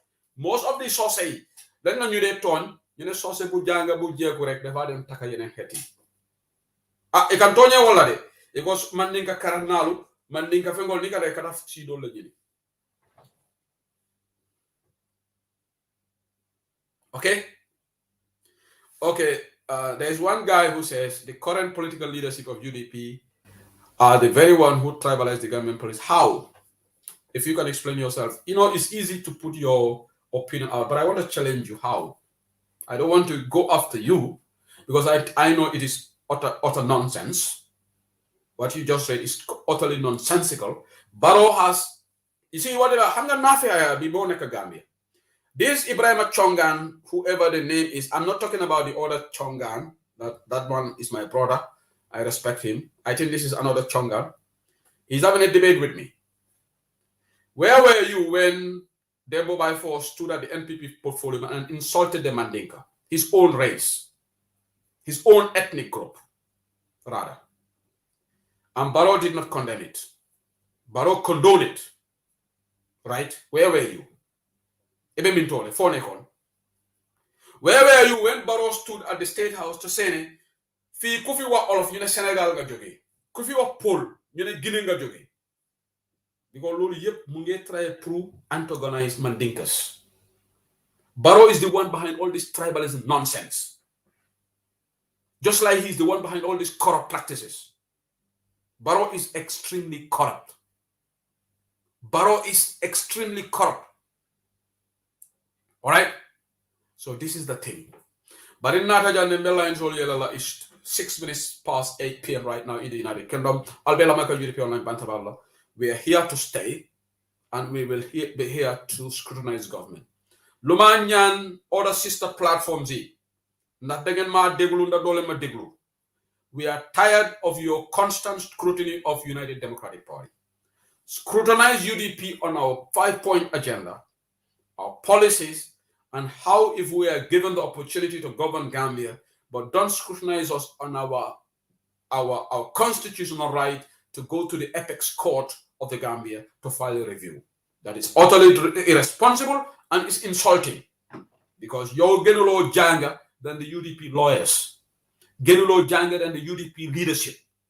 Genulo Buga UDP and the political ramifications that it will have more than the UDP leadership who have burned the midnight candle to be where UDP is today. In as much as you care about us, our leadership care about the UDP more. So please, focus on the national issues. Focus on the challenges like Suleiman Ben Suare is doing. He's exposing the bad practices of this government, the corrupt practices of this government. Look at the KMC saga. Why don't you talk about that? Look at what is happening to Talib Bensouda. Politically witch hunted the KMC boss. He's elected. Minister Drame, that corrupt minister, is not elected, appointed. But he has this nonsensical audacity to set up this illegal commission. Thank you, Madi Jobate. You see, one thing with Madi Jobate, I disagree with him, but Madi Jobate is independent. Just like Mamadou Ndaw. Mamadou Ndaw is independent. Suma harit bi Mamadou Ndaw. I wrote it on Facebook. I'm not trying to win him over because Mamadou Ndaw do tay. Mamadou Ndaw depuis struggle. Mamadou Ndaw Mamo, we have this political banter. Depuis time is struggle. Alright, ken mënu ta dugga suma digata ak mom. Suma waye la. Waye Mamadou Ndaw dama ko respect. Mamadou Ndaw su amé dara accès about UDP def ko wa. Waye yow sa scrutiny bi yep is against UDP and you said you don't against UDP. Do xol sa bop. Mamadou Ndaw, when Barrow does something wrong, he will post about it. When Sidi Njai came with that nonsense, Mamadou Ndaw wrote it. Sidi Njai dafa wara nopi. Sidi Njai should not have the moral authority. Why? How many of these other so-called independents who are always on UDP, they don't say anything about Sidi Njai? Yena nek ñoo xamne yen da ngeen am issue against UDP. Mamadou Ndaw, we disagree with him. You know, mom dañ di am debate, but Mamadou Ndaw is generally an independent character, and he has manifested it. All right, Suleiman Bensouare is independent. He's not a member of UDP. While ñoo independent, while ñi xamne su nit waxe and they are so defensive. Wow, man luma wax ni sax they will say they hate UDP. Yes, they hate UDP.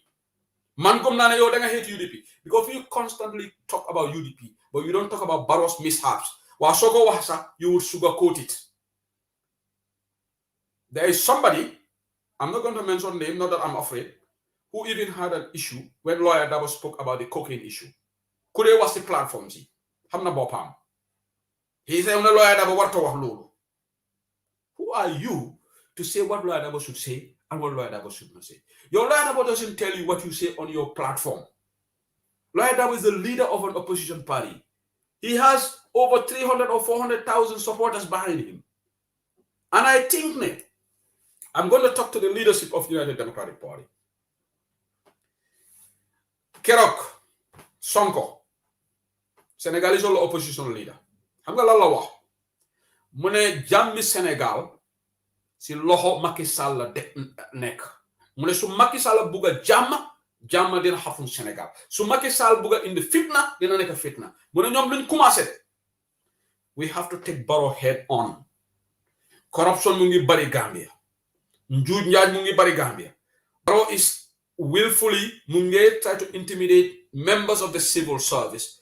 The civil servants, you should not touch them. Barrow has the executive power to hire and fire any minister he wants. Lolu rightam la. Du mu ne dafa win. Ambassadors in mo leen appoint waaye the civil service waruloo xool kii UDP supporter la xanaa ñooñu amuñu right ñu nekk government and their UDP supporters. Just like Lamin A. Tunkara is a member of NPP, but he is a civil servant. All right? He is a civil servant. We have this Prince Boubacar Sankano, one of the most irresponsible guys in the civil service. He is always boasting, oh, we are going for Lolotamu Angache. He was saying we have this grand inauguration. The inauguration was very boring, utterly boring. Your inauguration suffering on the Gambia because you stole the elections. You did not win. That's why Alaye Tonya Tandi Gambianola stadium was half. There was no reason for this stadium not to be filled to capacity. There's no reason. You claim to have got 454,000. The streets of Bakau up to the stadium should be all blocked. People should be in a hurry to go to the stadium. But they delayed even the Adama Barrow attendance. I saw somebody wrote it on Facebook. Barrow going to the stadium was delayed because they want the stadium to be filled before he went there. Yalla deful lolu. Bàyyi United Democratic Party ak jama. Ñun dinañ nekk suñu opposition te we will not recognize Barrow as president. Ñun ñoo bañ lakal ci suuf. He is not our president. Lolu mënu ta tere pour mu nekk State House de. Amuñu doole pour ñu génne ko fa. Man suma amon doole tay Barrow na nekk president Gambia. Luma amé doole suma baat constitutionally Barrow will not go, but I don't have it. If I have the democratic means, any other thing, he will not be there. Why I cannot do anything, he forced himself. Why yalla dinañu ate ak mom? Because he is utterly incompetent. You dey harap palasi, they will try to jegeñ Adama Barrow because ñeneen ñi gomuñ seen bopp mako wax man Seegu Sedili dama dee ak suma ñàkk dama dogo si gannaaw benn président yàlla tere ma dogo si gannaaw président surtout président boo xam ne man su suma xelaat munut président boo xam ne munut duma la jegeñ sax suma cuuraa jarte suma ñankatan suma suppa kanja fii laa ko lekka Angleterre suma ñaakee ma dem si Nancy Saho ngay Nancy Saho koro kiñenam nstrantale wala nga ta Lamin Camara ya wala nga ta nakteri ke loolu yaa nga fi tey moom dama strandé duma may I love a good Samaritan waaye dogo si gannaaw président yàlla tere maa bañ duma ko def man duma dem jànga ma ñu ne dem am suma degree bu certificate bu ndaw ma ne dama dogo ñu xam ne gomuñ seen bopp ñoo xam ne without president ñoom mënuñoo live seen life without first lady ñoom mënuñoo live seen life man bokkuma si ñooñu musuma ko def man dem si yàlla sa dawra Kairaba Jawara suma mbokka la Jawara bu mu nekkoon président sax duma dem State House léegi suma yaay suma yeneen mbokk yi suñ bëgg a dem foofu ma ne leen lu ma dem lu ma ut State House. What is so special about State House? Because Gambia State House man dugga naa fa when Jammeh was there. I went to the cabinet room. I sat there. Bala Adama Barrow du dugga cabinet room man njëkk a dugga foofu. I was there. I went to Senegal Palace Independence bu Senegal moo gën a fort suñu State House. Dugga ba si biir toog ak Ablaye Wade nag man tamit ma ne waaw man tamit dama am classe. Awma classe. Pour dem State House doesn't mean that I'm class. I'm just joking. Ku dem State House ku ñàkk State House yan am. There's no spectacle about State House. All right? But where are the 450,000 votes like Lamin Ture is asking? And I knew they don't exist because I can register, particularly in URR against the border towns. Look at Jara. One of our UDP guys did it. Some of these villages, satellite villages, they are less than 10 compounds. They got about, NPP got about 3,000 votes there. How is that? How is that possible? Some of these little villages, 3,000, 10 compounds. How does that make sense? Because you know what? They will not come out to the stadium. They're not toxin killing. The real Gambians sat at home. Tay dafa melni inauguration amu Gambia lolu te tay ma ñew man tay dama kontaan. UDP ngolu ale kontaan, you should all be proud of yourself. Ñun dañ am principle and dañu wax na UDP dafa dé. Jammeh mënut a rey UDP. UDP boycotted the 2011 elections. And UDP is still here to stay. UDP can mënut a rey UDP because people believe in the principle of United Democratic Party. UDP is here to stay. And inshallah will be here to stay. I am not going to take decisions. Man demo porocholity. I don't demo the mental UDP executive. The leadership will take the decision in regards to the mayoral election. UDP supporters, don't despair. Come out and vote. Support your candidates for the National Party election. We know the database is compromised. Let me tell you that. The IEC database is compromised. That 900,000 votes, IEC, they are not Gambians. Makowa. Alaji Mamandai, believe or not, that is right. But the IEC database, Joe Colley, if one of the guys who allegedly worked with NPP to manipulate the system, and he's the deputy. That's why Adama Barrow wanted to appoint who? An NPP executive member in Banjul, Kokola Bugon appoint deputy IEC, and that backfired. And on the election day, Adama Barrow's cousin, Njaga, just stage manager the whole of Kafoko, Haye Barola Boxoni, Alahuo Doyate, that was all stage manager. Even Adama Barrow, Bratata, when he went for the Ekafanyari nomination, Adama said, IEC, they have to be fair. That's all state managed. Because Adama Barrow knew. Ibrahim Silla said something. And I said this to Fatou Seni Sabali when we were in Gambia, even before the results are counted. Ibrahim Silla said they did their calculations. And UDP, even the UDP strongholds, according to their maths, NPP will beat. That's what happened in Combos. Because they did, look, Wallahi, Mediamo can platform all it. And I'm not going to say here something. This guy, what is his name? NPP la database, that Lamin Saidi, that corrupt Lamin Saidi, remember Gamtel?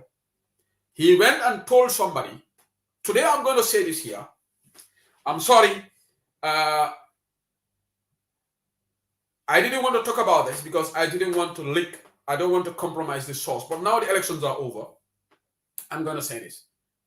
Nanangani domandung for the Lamin Sediko in UDP be nyo sabakan 700,000 votes lela. Because they've already got for 150 to 200,000 NPP also already. Lamin Sedi ikaye nyumfo mole. Wallahi billah wallahi mole ni information o tenna. Ni fani alom meya fonye wala man tonya fo bare tonya. Ako itole ni UDP can nyo saba 700,000 because itole 200,000 also already. That's why Ibrahim Silla was bragging that they would win. That's why Adam Barrow was saying, he was so confident because Barrow knows that he rigged the election at the registration stage. Probably it was a missed opportunity for UDP did not go to the revising courts. I don't know why. I don't know why the leadership did not do that. But even though D.A. Jao, that's why I respect that man so much. D.A. Jao is a patriotic citizen. He came out and said, it is clear that foreigners were registered. It happened on the JAME. It happened on the APRC. And why people are refusing that foreigners are registered in our voting system? If you are a citizen, why are you angry when people talk about foreigners? Here in the UK, the British citizens are very protective of the citizenship of this country. In America, they are so protective of the citizenship of the United States. It's only Gambia that when you talk about foreigners, some people get angry. If you are not a foreigner, why are you angry? Look, who will look at Mama Kande and say Mama Kande is a foreigner? Who will look at Tukulor Si and say Tukulor Si is a foreigner? Tukulor Si is a bona fide Gambian. Tukulor Si's generations are Gambians. Generations upon generations are Gambians. But other people, they get agitated when you talk about this foreigner. Then if you get agitated, then your nationality, I'm not following them. Bamba Masi Afole, Tonyalom, I got information. Lamin Sedi said he was trying to convince somebody to join NPP. And you mari bedi amola kaiko, ntolu win telefoka wan nimbaro ning UDP can use about 700,000 now. Lamin Sedi lay him for more. Confidently told somebody. Maybe he'll be surprised how I got this information. Ntolu UDP can use about. That's why the supporters all member diaspora the bute kalanyula. Because they knew what they did. But Allah said, Tonya sabatin nal tema. Momo e sunya roke. Akamtala ko hadamani, ika balu mola na fulola. Haramola. Wallahi ba fonola lede. Ni ma fono je ba fonola jallakira. Momo e la bunyima lo. Mola kodola. Itata manzono lo, molbe kawale ba fol. He, karifala e bunyima lo. Ye Gambia no touch pia lejo. Ibo wo. Ete alabe police la walalde. Ate bayra. Adama Barrow ni election men sunya teng ala be kito tele ni Barrow temale faabe kalante nyala faate kala nyala baw hadama di ngon niti tele bulu take this to the bank. Adama Barrow be malla Gambia te bayla muk inshallah ntale naf because I nakare ole ka Gambia I nasty politics la do Gambia Adama Barrow ntale nga nyum foye ite lala na kumola bi bari be malok sur la Gambia just like Alpha Conde a Malta Guinean ole because aka Guinean ole vote sur le nakare Alpha Conde, aka fonna force on the Guinean people, just like Blaise Compaoré. I jamfa leke. Ala best friend awole jamfa. Nganyim fale jan. I give you the historical perspective. Blaise Compaoré, ala best friend Thomas Sankara awole jamfa. Where is Blaise Compaoré today? Where is Blaise Compaoré today? Momo e jamfa ke jamfa buke watin tele nganyim fo. And jamfa nak aka diale. Jamfa la beginning ka diale. Si beginning of the ne daga fogg ne yafa neka. All right, Momo jam I don't remember for jam Barrow is here to stay. Well, if you are not idiots, you will realize that APRC supporters said Jammeh was there to stay. Did that stop the inevitable from happening? Because Yaya Jammeh was also not on the right path. Aka Gambino la nakari, aka election sunyale, aka finally force on the Gambian people. Where is Jammeh today? His people who are loyal, his loyalists abandoned him. Saul Badji and others abandoned Jammeh. But where is Saul Badji today? Languishing in the filthy cells of Mile 2.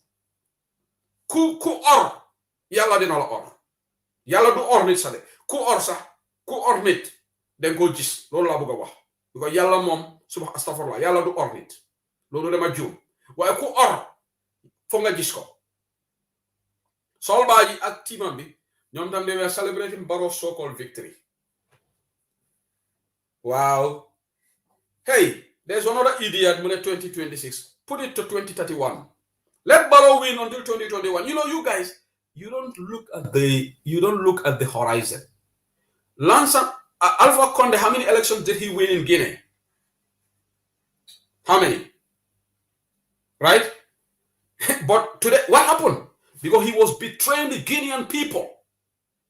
It was not based on the truth. But he kept winning. Let Barrow win 26. Let Barrow win 2021. Do I care? Man mangi suma Angleterre fee. Alright? So sako malo neka 3,000 man de mam afeko ba. Hey, suma family nyum fa. Right? Why man directly man feel a neck. Fii du ma ñàkk courant si ndogal yàlla du ma ñàkk ndox bu tànga si ndogal yàlla lu tuuti lu ma lekk am naa ko su ma feebaree am naa lopitaan bu ma war a dem faju suma bopp yéena amee foofu noonu yéena am problème. Why are you complaining about the prices of commodities? Deal with the problem. All right? Waaye ku sàcc du la jikk te aduna bi yëpp xam nañ ne right now the images of the Independence Day, they will come out with all sort of permutations. Wow, you know, we did not invite because it's a working day. We did not run. That is utter nonsense. The 454,000 that you claim to have got, how many of them are civil servants there? And today was the best opportunity for you to showcase to the international community that Barrow is genuinely won. Not that so-called celebration that you took to Basse because it's easy to transport people across the border. Today was the golden opportunity that Barrow had to showcase. Why stadium is a Mulan Confessal. UDP. Sayoka Datin Galama United Democratic Party. Tonya Lotale saying, Hani Supreme Court yen denying Nyaonya. I'm so disappointed with Supreme Court. I respect them as the apex body. I have respect for our Supreme Court, but I have a right to say I disagree. You know what? Procedural issues should not be a hindrance to the path of justice. It's too minute, in my opinion, to block the hearing, in my view. And I respect the UDP leadership. And I want to appeal to United Democratic Party supporters. No amount of frustration can attain the moyen na George Solu neng. Mo manyan na George Solu neng. I'll say kamfanya onya mo kaneneng.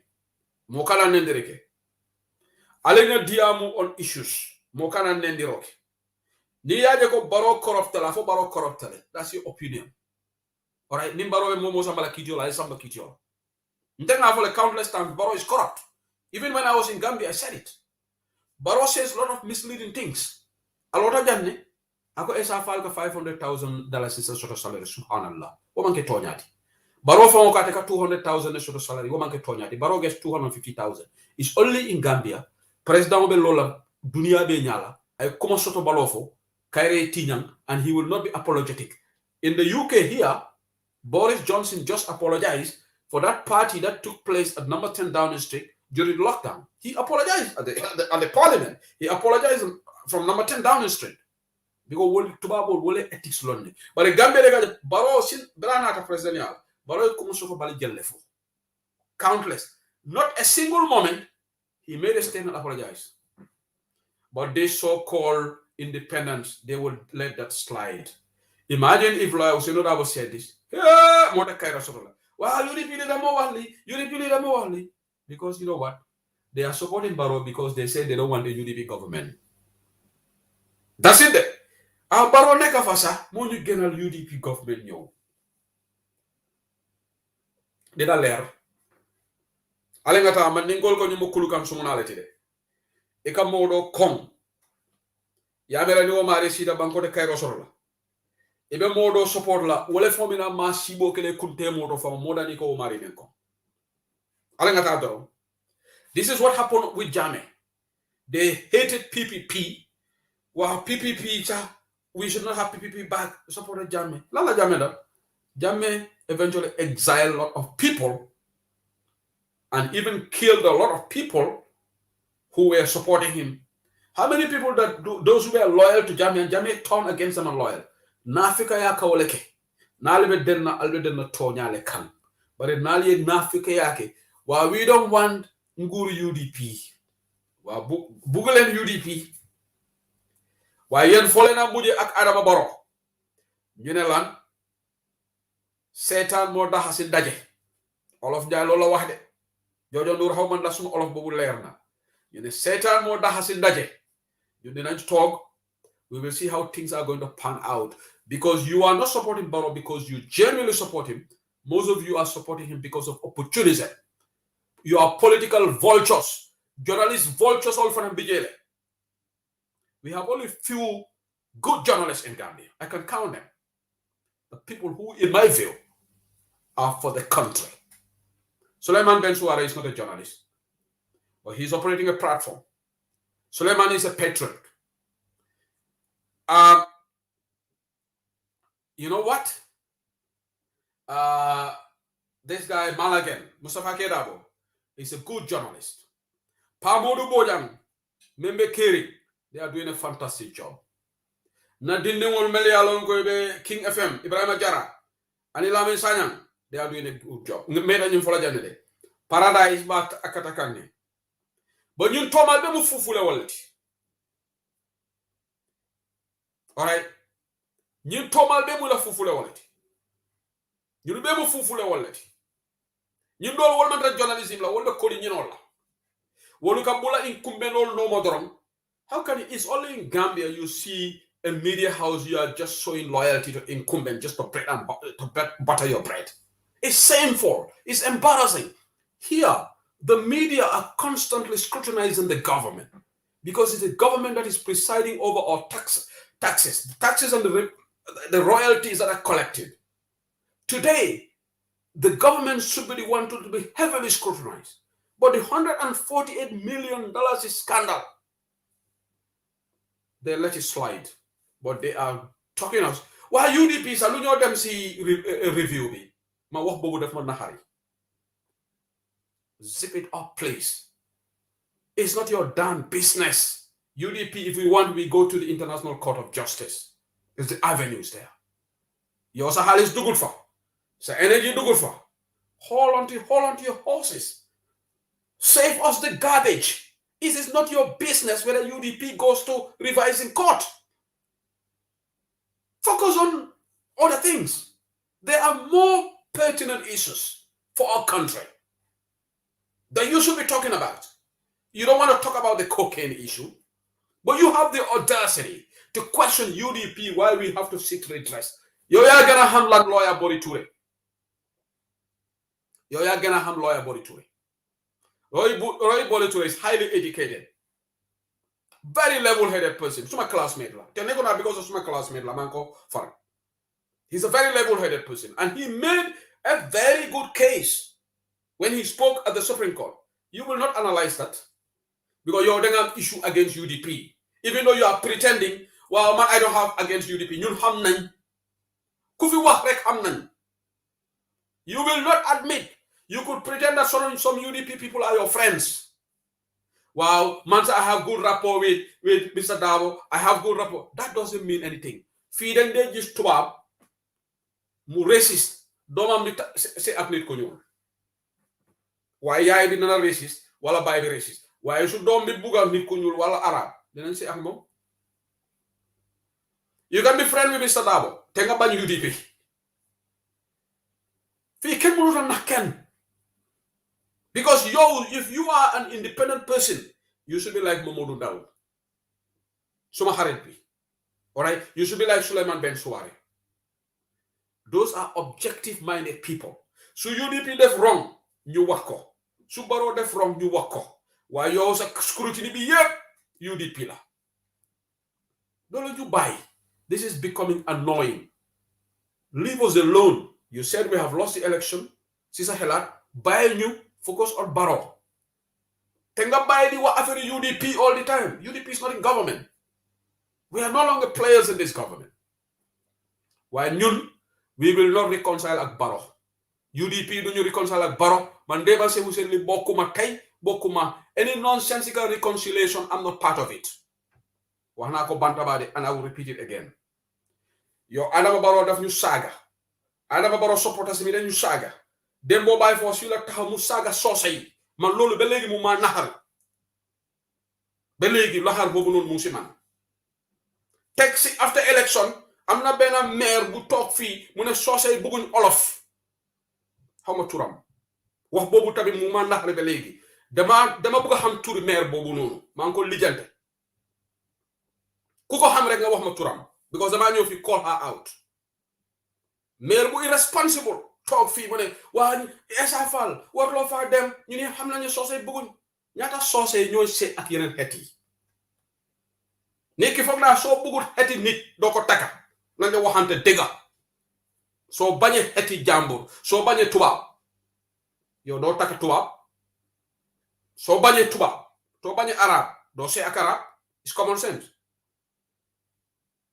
waaye Gambia nag is nonsense bi dafa ëpp and we are not reconciling with Adama Barrow for the next 5 years this nonsense piece bu ngeen a start MLN we are not interested dégg naa Barrow mu ne dafa dem yooni xelifay pour ñu dem si we are not going to accept it ñun UDP supporters bokkuñ ci you cannot vote to platforms and insult our leadership insult UDP nga present over the most nasty tribalistic campaign nga ne waa léegi am naa lu ma am léegi dama reconciliation loolu waxi yabaate la govern improve the living standard of Gambian people du nga ne da nga win work on the progress of the country utal youth si liggéey fight against corruption liggante affaire cocaine bile affaire health sector lopitaani and work on the road conditions to make it safe for Gambians ñaata nit ñoo dee keroog maa ngi déglu foog na Lamin Tambala I don't know whether his statistics is correct mu ne xam when Barrow si so-called Barrow win ba léegi xam ne ñaata nit ñoo dee Gambia ci crimes yi make your police force responsible and take it away from this irresponsible Ablaye Sanyang ku irresponsible la the IGP he's very irresponsible dogo kat la gomu dara place la gom ñi xalaatuñ dara man xama Gambians luñu jàppal liggéey government man Seewu Seydi li government laa nekkoon ñi luñu jàppoon government comme man tamit damaa dem dogo si jaame I could have gone back may fompa daal Adama Ba jaame moom tamit ma nekk minister possibly because ñoom Abdou Koli yëpp suma morom lañu woon ñu ñoo nekkoon the same level Abdou Koli became finance minister waaye man góoma loolu fii laa toog bu ma gisee ne Jammeh du nit ku baax ma ne waaw kii government bi dama ko sori mun naa Adama Barrow yàlla nga dem ak sa billion yi filthy rich guy you are filthy rich maa ko wax because sa alal bi amuloo ko si yoon sa kër bi ngay sampani sa moto yi rebe bi ngay tiitaru nga wala Kalilu wage moto bi bu es la ma ko jëndal yàlla dinañu àtte ak yow den ko gis Mbadi Wolo Sambe line or it's 20:37 p.m. in the UK right now. I'll be the lines are open. Momo after call Kela, and you know my WhatsApp. Please call in and make your point. But I call for decorum. UDP Online Bantaba, we are a very responsible platform. One of the most responsible platforms in Gambia media platform also. We are very responsible here. We don't condone insults here. We can be very critical, but we don't console insults. You can call in. If you know my WhatsApp number, whether you are a UDP member or you are not a UDP member. We are not like the other platforms that do monologue. Ibuka lines all yele. If the Malaka Diamuje, they will not open the lines. They will talk about UDP. They will not condone anything. If you are a responsible platform and you have nothing to hide, you should open the lines and let Gambians have their say. Anybody who does the conversation and they don't open the lines, you have something to hide. So let's do the Sonko Soto on the line right now. Do the Sonko, welcome to Bantaba. Hello, assalamualaikum. Abaraga. De la mornal be kontona. De yemi vodra wala ninko komatade. Niko ningo no muda komatron. Ba fala ko ni win. Daje. Ninka ndero mo ninko la molbe dal. Na pechi do ngala fa bi kata no kuno. ala bendi mala inshallah barona la nyimbulu ifangul ida malle sai kilotu ida malle te anala ni kapo pala solo tala nyami sai ngana si yebo bodo dolbe diabu nga singi kele mol be nyimbi diamu birate amati ko mo ka ke ko wala e men fo ida be silo to abuja ida di ba be silo to abuja bari Gambia ene Gambia funo le ibadi wolle be di e wonu ta jere bari baro fangal ni katiko karte fayo bodan ko Gambia no man karte fayo ya sonda wala kat abi NPP ko fo ya to wala ko Gambia no man karte fayo ya ko ida be Gambia kabiri karte fayo ibu kamera kan mo be ni ko kare ni mo di am na Gambia abi kala ni kala you know ala ni sabar la do nga sabar do men na ngat mo kan e ko fotoro ni dro yeah ya mo ni mo fala ngani nya we have to right to criticize umuna right but ni dro mo kana okay but we have to right to criticize mini fanal ka UDP wol mo nafi ko le ndala ba be nafi ka yalla de ni ma ke nafi ko ite jani da ba fala UDP kabari UDP do man sakunda baro agent UDP mo sakunda wale ka baro agent min lañi UDP jawyale saji UDP man tra man sakunda hali bi ila programme bi UDP dodo yalla feka UDP le jawya ika mandingo le jawya nteda sugo kodla yalla let me tell you one thing. Yeah, UDP brand this like a UDP mandinka party lady, and this is the most irresponsible characterization because why don't you brand this GDC as a fuller party? Why don't you brand this DOI as a Wolof party or APRC? It's because they have something against Mandinkas. They would defend it. They are all this UDP comment is the bigotry against Mandinkas. I'm going to say it here. I am not going to mince my words. You understand me? This is all the anti-Mandinka sentiment in the country. And that's why Barrow is going after Mandinkas, by and large, sacking Mandinkas from the civil service. By the civil service. Primarily, I'm going to say it here. Barrow tribalism propagate in Gambia. We're going to say these things. Until we're not going to keep quiet about this. All right. Saul Baji, Landin Baji, and then the other Baji all incarcerated. Why is Usman Saul protected? Why is Golgimbo protected?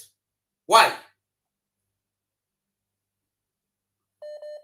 Thank you very much, Julius Uncle. Thank you. Okay. Okay, there is somebody calling from the US. It is, thank you. Inimbara. Ibenyadi. Alhamdulillah.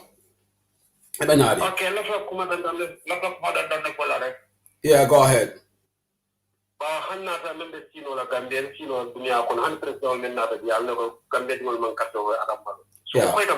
Yeah.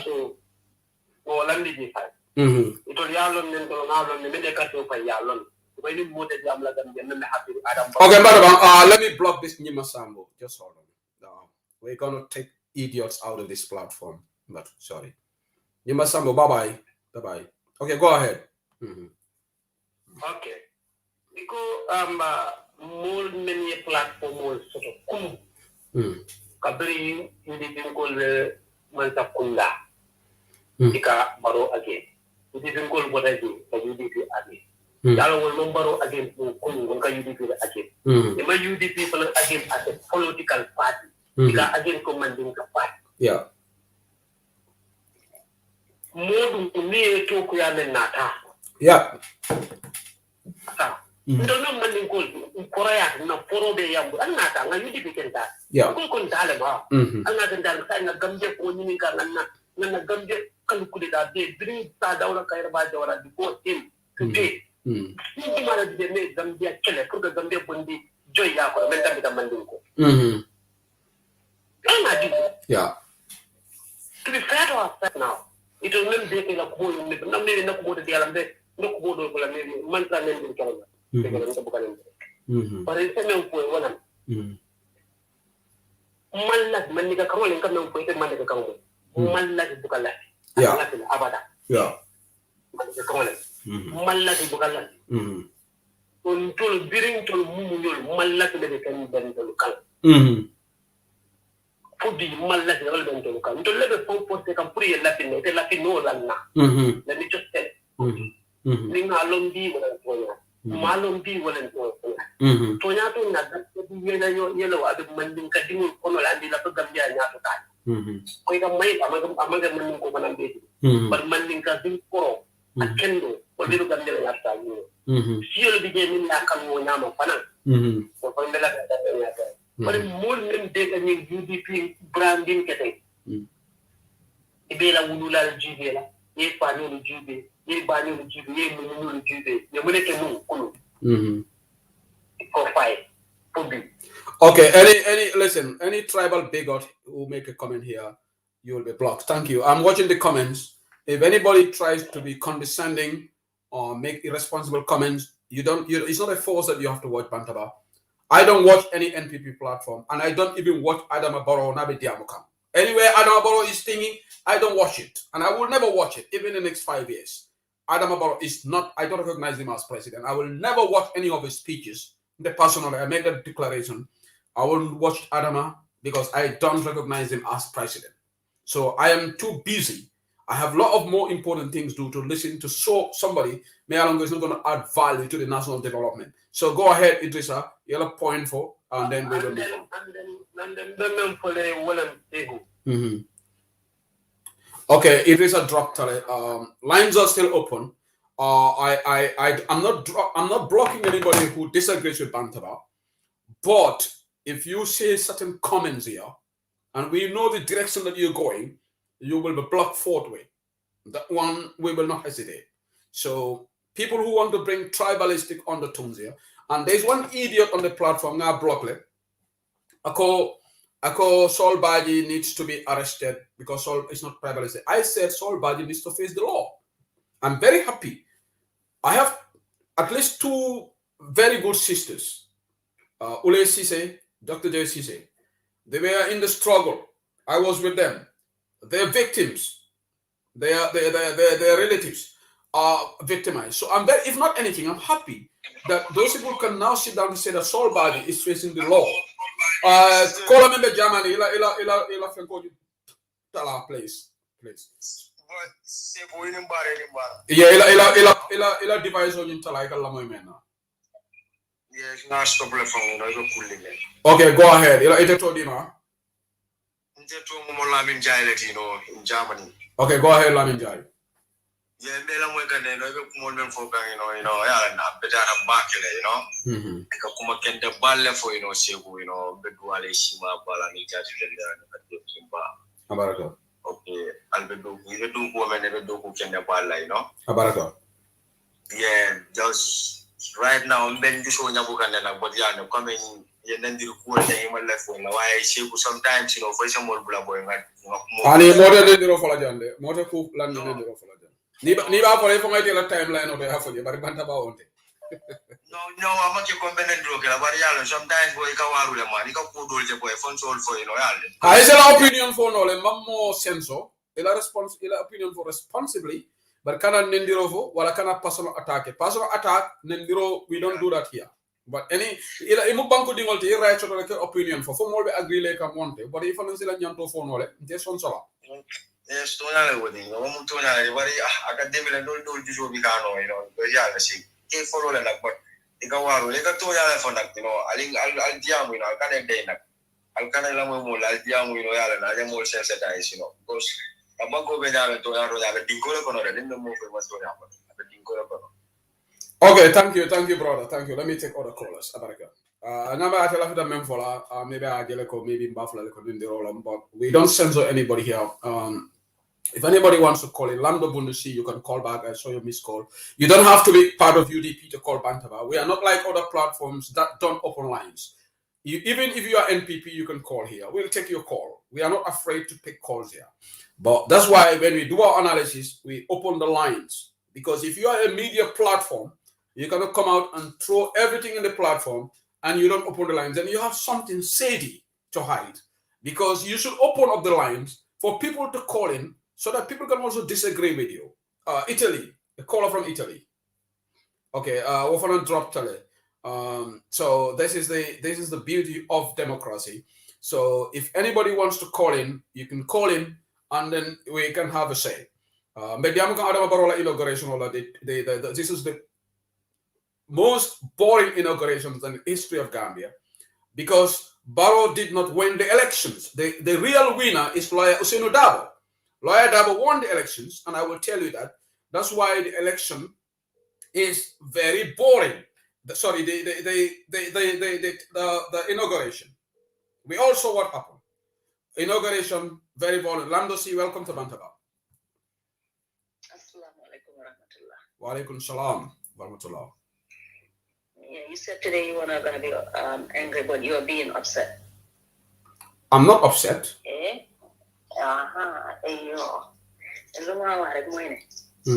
The thing is, it's not tribalism. It's people are happy with their culture. People embrace their culture. I think I see it as pride.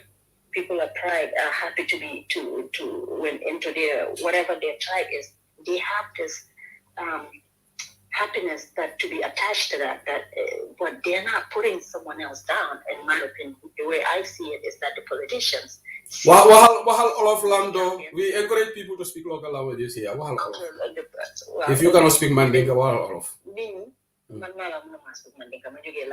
Wahal Mandinka kon? Wahal Mandinka all of Lola again, right? So then they you identify with it. They am this type of big thing. Pour na man lim la xam nga moo tax ngay dee gis ku nekk dee dem si cosaan whatever lu happen ku nekk dañ dee bëgg a wane sa cosaan so loolu mooy Gambia loolu moo tax su celebration amee ku nekk dañ dee wane yow fan nga lan ban façon yi fan nga lan nga daal lan mooy sa background xam nga wane sa culture especially dafa nekk loo xam ne léegi especially ñi nga leen ne xam ne ñu ngi si out bi dañ di gën a dellu nit nga gis leen ñu dellu ñu leen a muuf xam nga waaye politicians yi from time immemorial, they actually capitalize on that. Mm-hmm. You see, they capitalize on so sani bijote, fufu like they then make sure they're poking that. Understand that? But tribalism munta ang Gambia because so hello the family kon ñun intermarry kon lolu amut. Understand that? Te lo bëgg dem ni li nga wax nga so ko bañ do sey ak mom. Doomu loo soo bañee xeetam doo mun a seya moom doo mun a nekkaa moom soo te ñun Gambia nag digga man fooguma ne te ñu ñaan yàlla rek loolu bu mu fa. Okay, Lando. Okay, Haral, let's have a conversation. Wow, balanga dem rek. Wow, balanga dem rek. Make us a point. Man, lu ma doon wax fii xaw ma day ma doon déglu. Foog naa I took about almost 2 hours to make my point very clear. Yow mënuloo maa wax ne doo dee dégg ak nit yi wax ne UDP parti soose la. Okay, no xaaral xam nga dem la déglu xaaral dem la déglu xaaral ma make suma point da nga tontu ma dina la déglu ñu déglu wante rek lu ma la wax fii dañoo wax ne UDP parti soose la ndax da nga mus a dégg ñu ne UDC parti Pol la da nga mus a dégg ñu ne APRC parti Joola la da nga mus a dégg ñu ne Doy parti Olof la te you know the yardstick that they use. Because majority of Mandinkas are supporting UDP. While majority of Fullers, since establishment of GDC, Mama Kande's support base is from the Fullers. Jammeh's support base is from the Jolas. Alright, because that was evidence in the parliament elections. APRC only won in Fonyi, and majority of Jolas are concentrated in Fonyi than the rest of the country. And Halifa Sallah tamit ñu ko dee support ci Facebook bi sax majority of Wolofs. While Luther Musunyo Dega, even Lawyer Darboe said this in one of my interviews. Munema, Luther Dunje Wahne GDC party Lila, APRC party, why only Mandinka. So what is that not tribalism? What else are you going to attribute that to? They're looking for votes. No, but they're using tribalism to look for votes. That's what I'm saying. But that's what we all do. We need to come out and... But UDP is the victim of that. If at all the parties are victims of that, then it's fair and square. Yeah.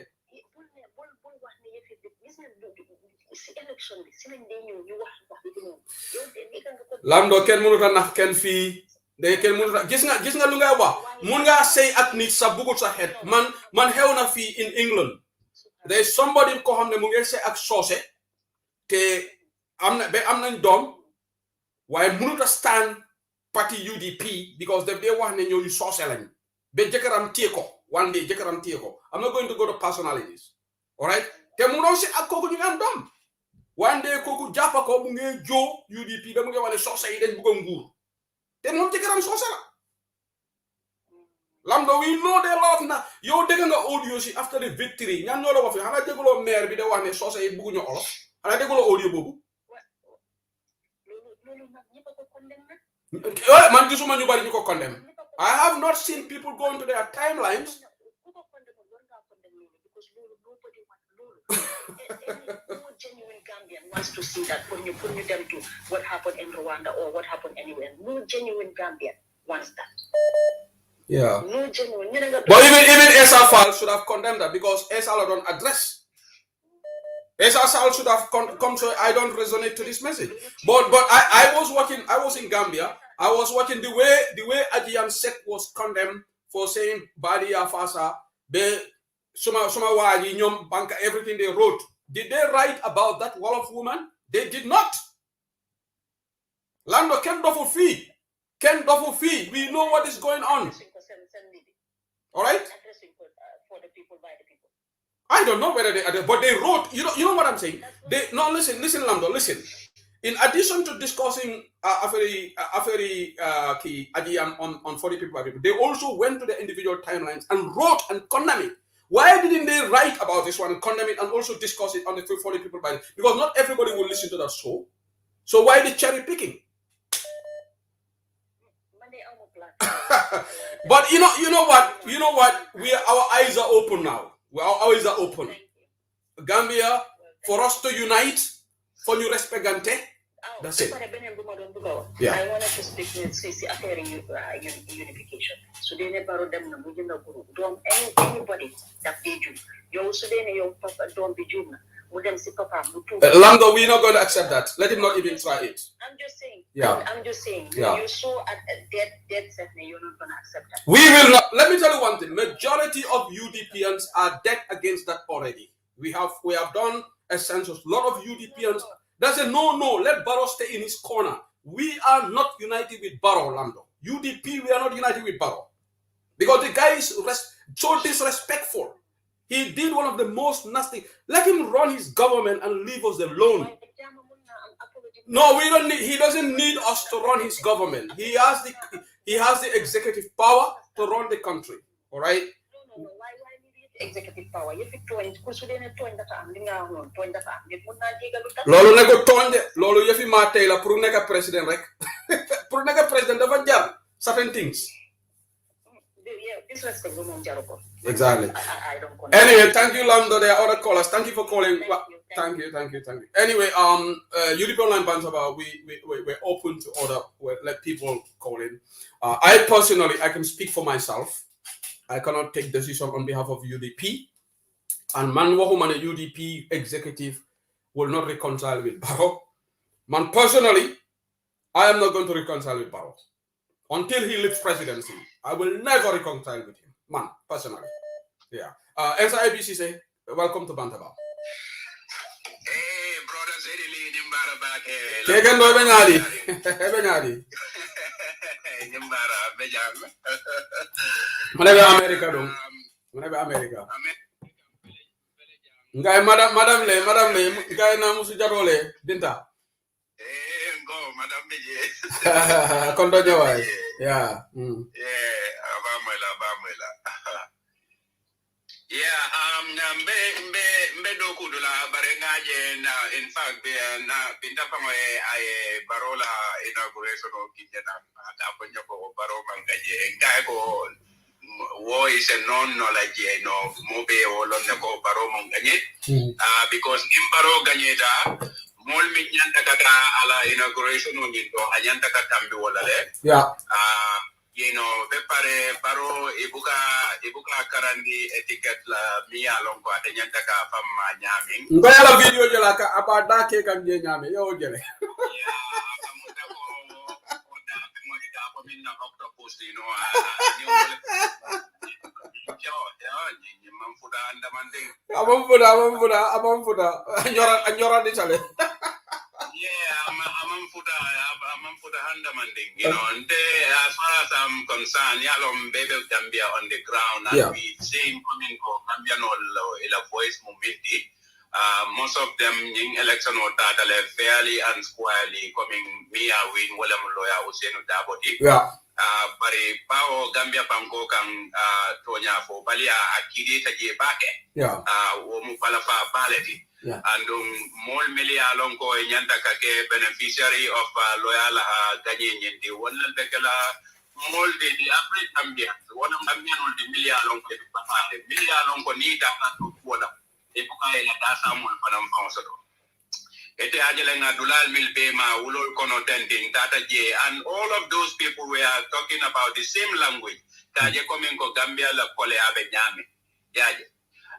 Nina the Gambia banko kono na believe for Lamdo Bang something like that. I believe sometimes more people are sometimes very economical with the truth. Because Gambia Jambi, more Gambia Jalaning Alharo do the Africa tribalism mantaraji. No, tribalism in Gambia, it is there. It's so deeply rooted there.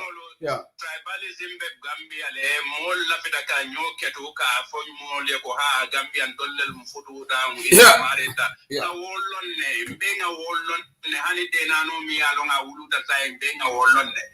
But the Gambia dynamic minta, the Newton in the Gambia, cat and the Mula commune. See for them fanso adunta political coloniaming. I dimensional minta mobe wolona belari nyami. Canada seeing Afro Benyon lady like Afro Han, Tolle Fuduta, and Tolle New Itamare. We know that. Now, what that's a known fact. But in Gambia Banco Conotente, more Jamala de Fenkeleba for la Coite Sido la votes also. People are very disingenuous with the truth.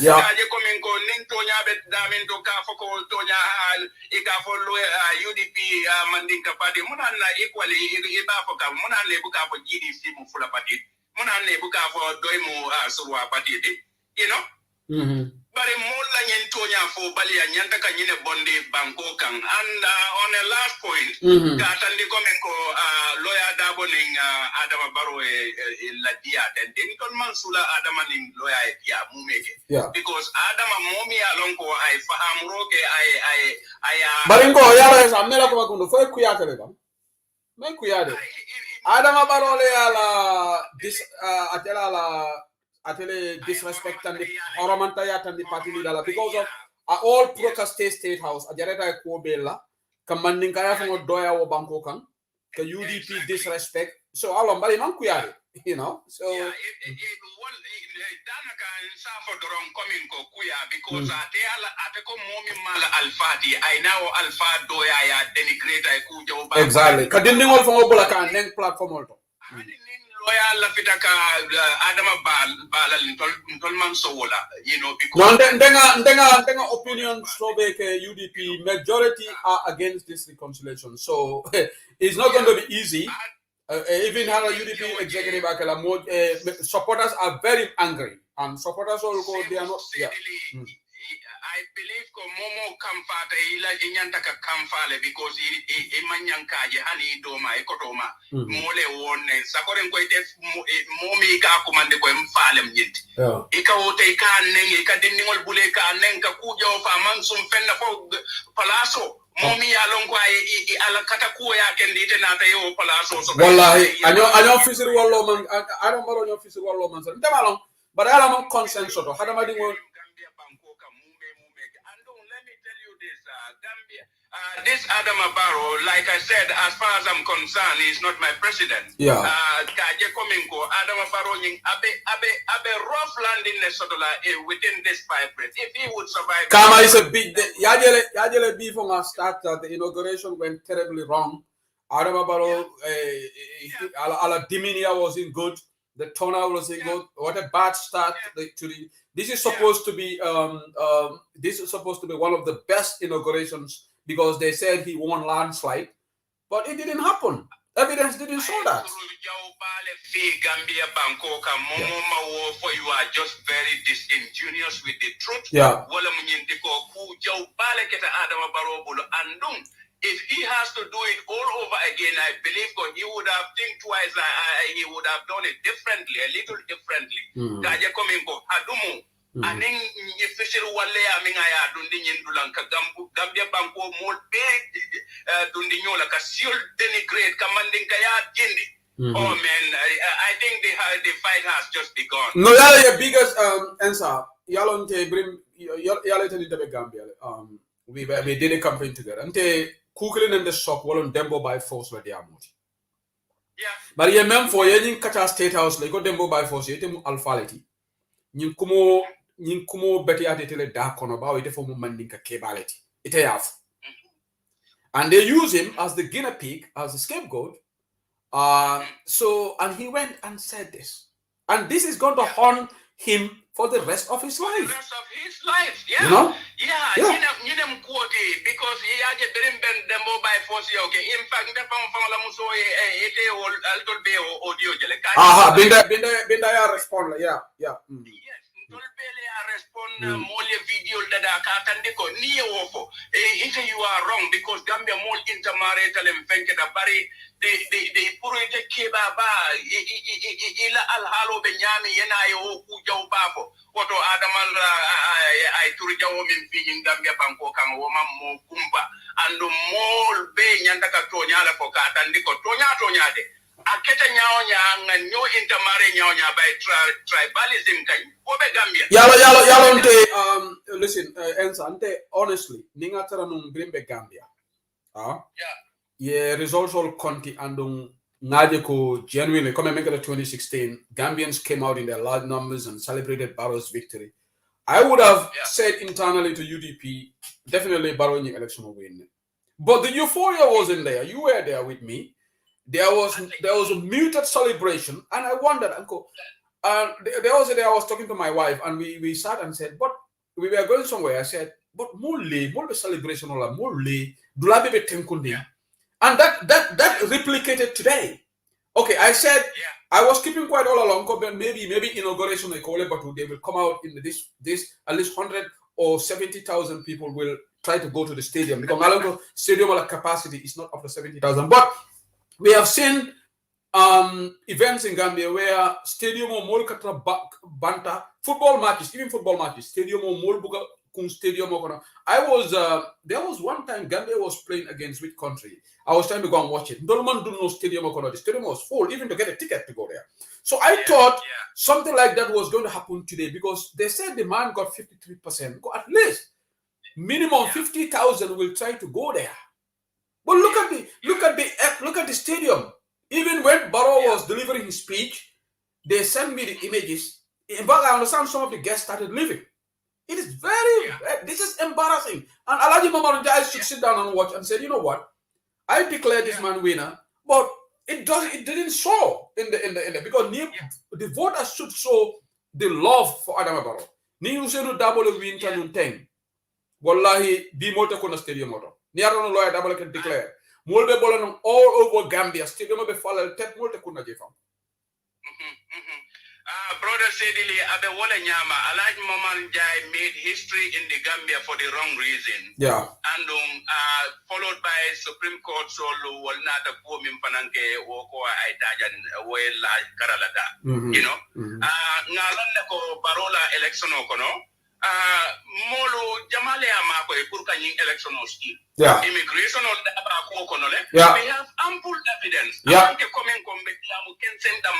Yeah. You know?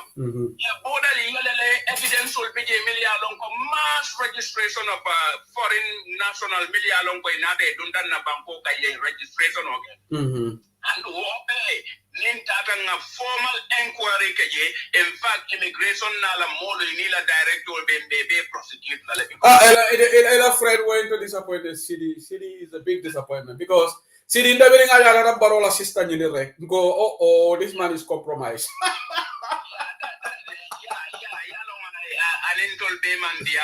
Because he doesn't need Barola sister Kataka or no, yellow. Okay, definitely we'll discuss Bantabaja. That's married, that's between them. But yellow Nim Banco Dolong, ethically, in yanta bundle from immigration.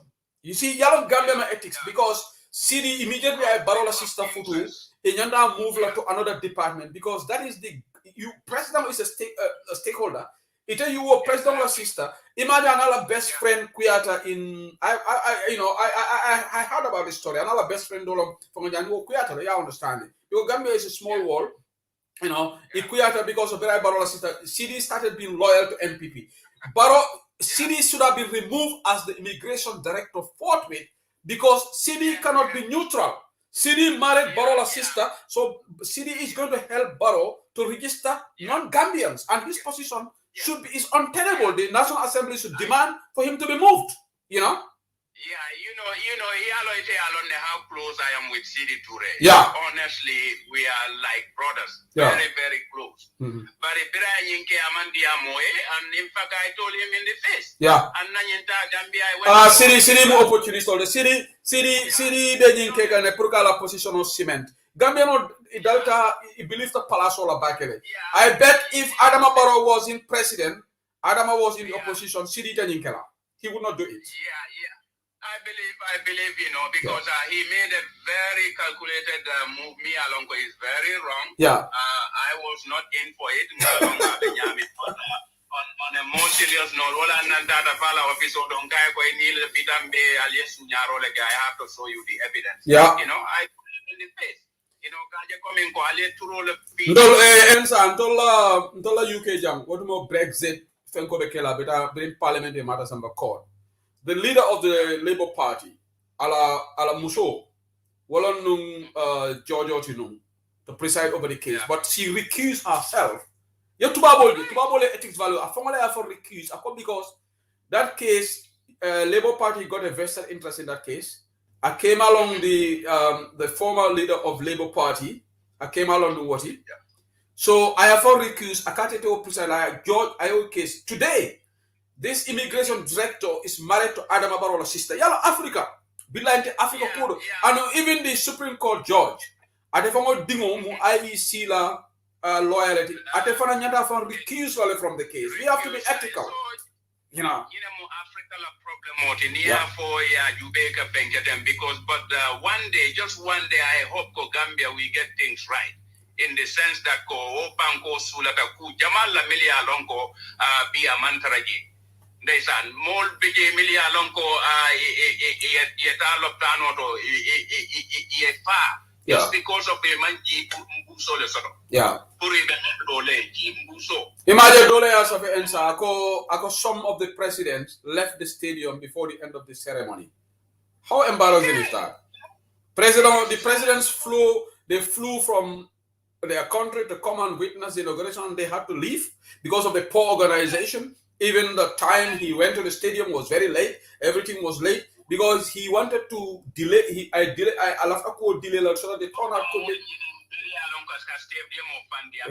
But he cannot. You cannot fool God. You can try to fool people, but you cannot fool. Gambia all kuma father le. Ya Gambia all ye dabo ndala ji inauguration odo nya.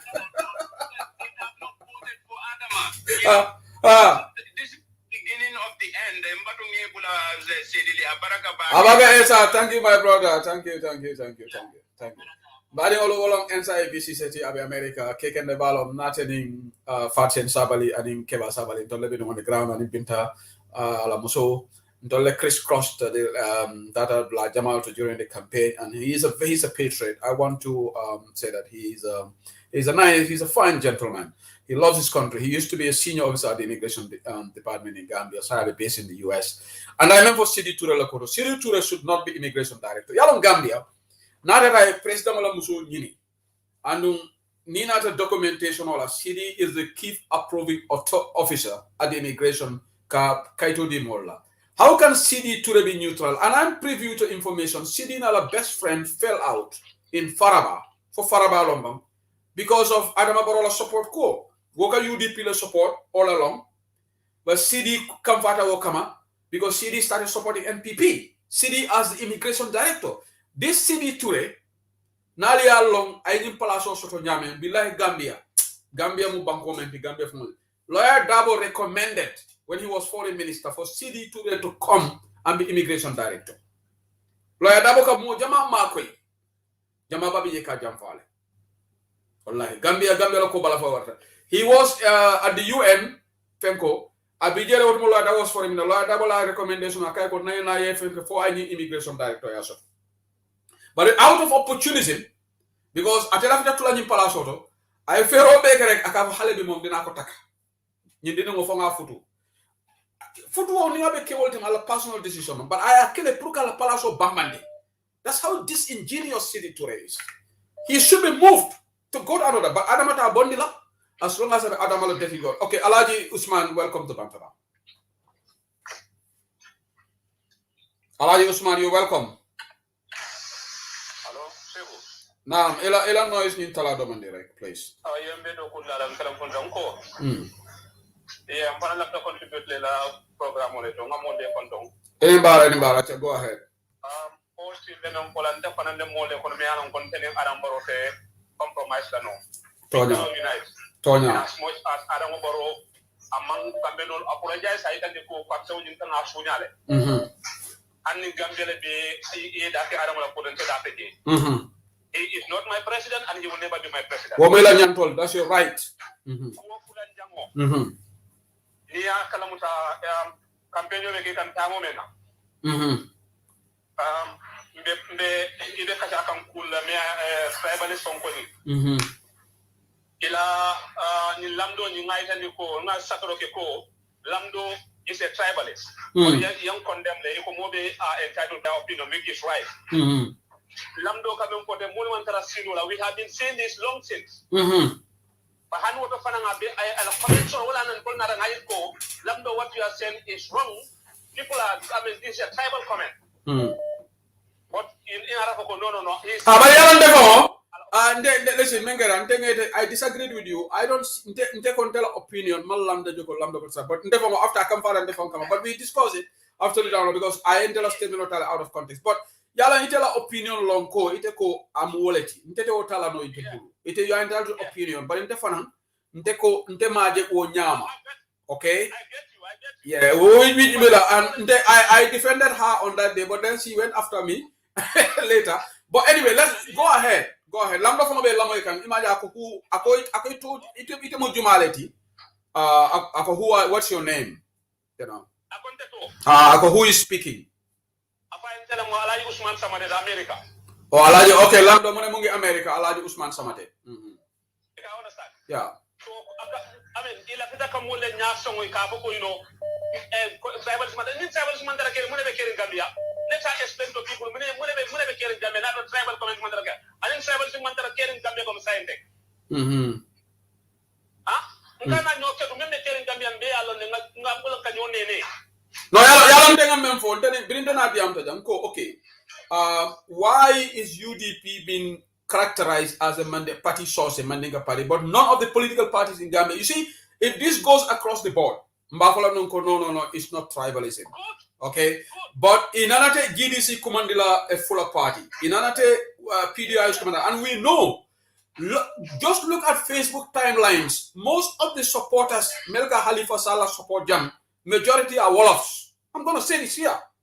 Just like majority of people who support UDP are Mandinkas. I'm going to say that here. Majority of Fullers until now, Fullers now they switch to Barrow. They cross-cabinet to Barrow. But before they used to support GDC. I'm not talking about. Yeah. Joral. Tribalism mantara Gambia. I like to know tribalism in Gambia. As far as Aramboro because number 1, 2, 3. It's a call of any more reconcile. I don't want to reconcile. Allow first step, bring out a press. Majority, it's a long way to minority, where they come. One woman who can do this reconcile. Allow what plan will be. What nonsense is that? Oh, I get a go some American.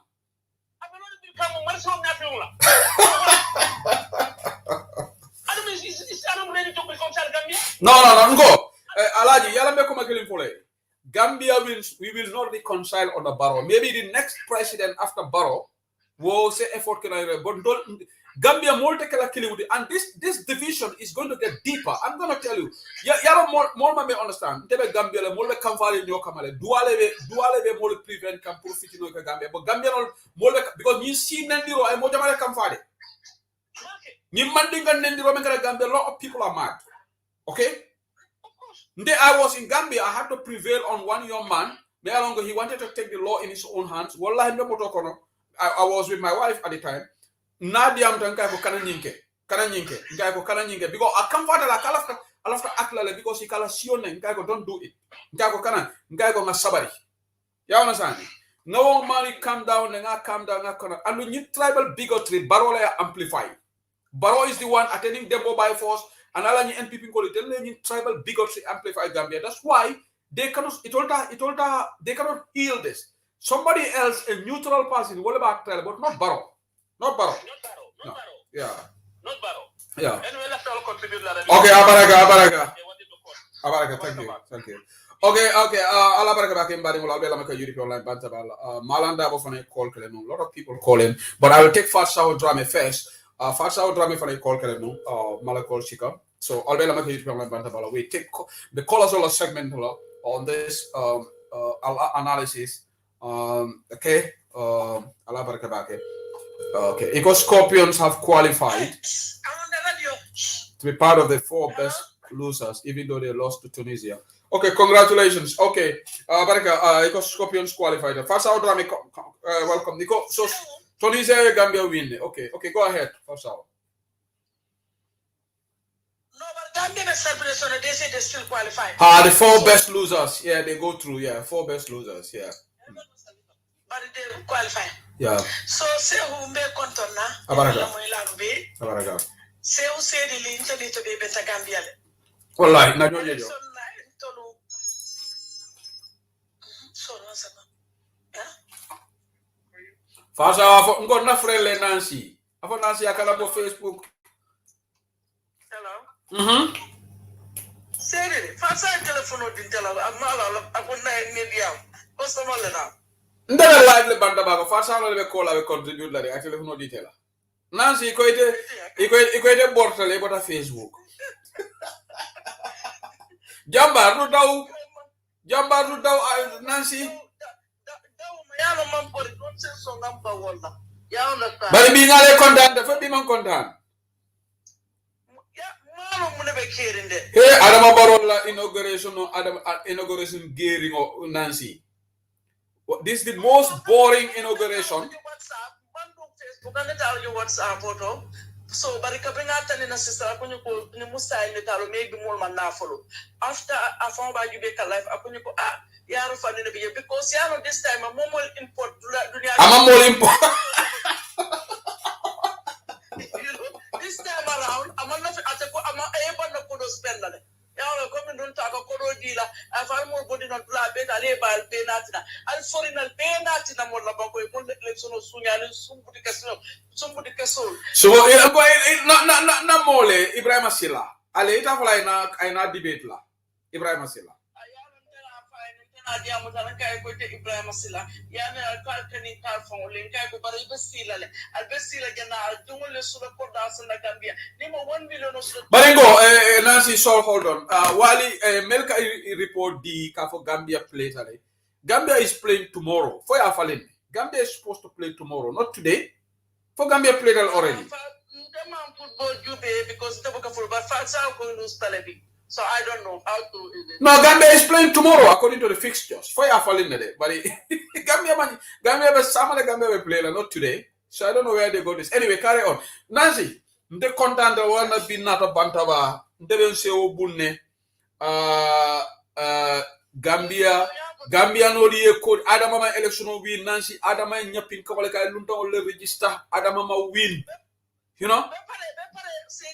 Ayo mo me president bendera to wala mo label fala na to don't just pero ka still te do mo mampa ya no e ka be campaign la e ki mo ba kade ganata ka speak the stadium ko empty but na strategy ke ko mo bonni nam dula beto ko poso kilo dula beto be ni met bonni dindi message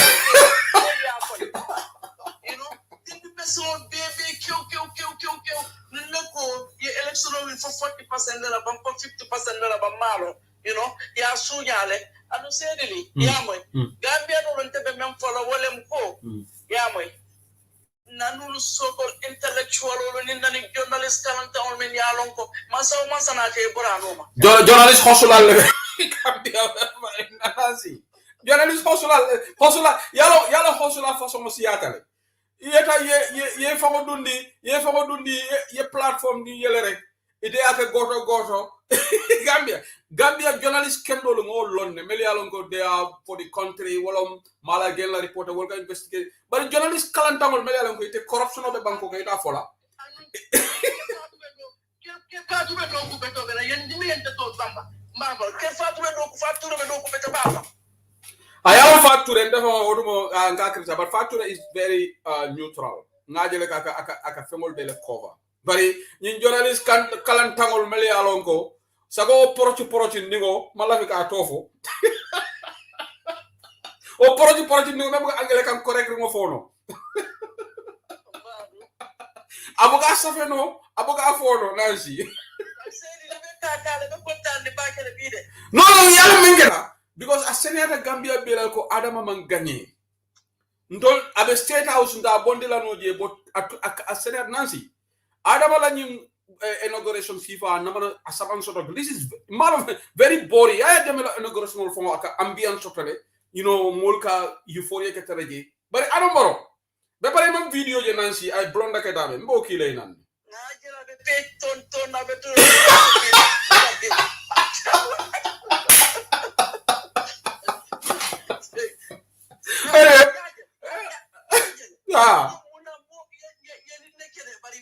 make mo yake fannede mo korop ngol men yalon ko adama mulut te Dubai ko mo li e ba mo convince ka fo mo le ko ha nto e tele ko be pour adama wi para ba ko gagné ne ta ko marcel nte mo le gande inbox ko ka e ka fo ha sula te la tente ba to nyaala mata ni ngambe ni nam be pe nyoro bodo mala jira wallahi abaraka nansi thank you nga jira ba mas sonanta okay abaraka thank you. Okay, after ninga Gerba Master, Ibrahim Diba call the Gambia. Ibrahim Diba from love to contribute. I will take Gerba Mas, night call can Ibrahim Diba Dundela. I'm at the program of Lamikan. Gerba Mas. Yes, you. Imanda Manasila inauguration also. Yes, you haram. Yeah, ama invitation okay. Ama anyembe fana invite lale Genaba.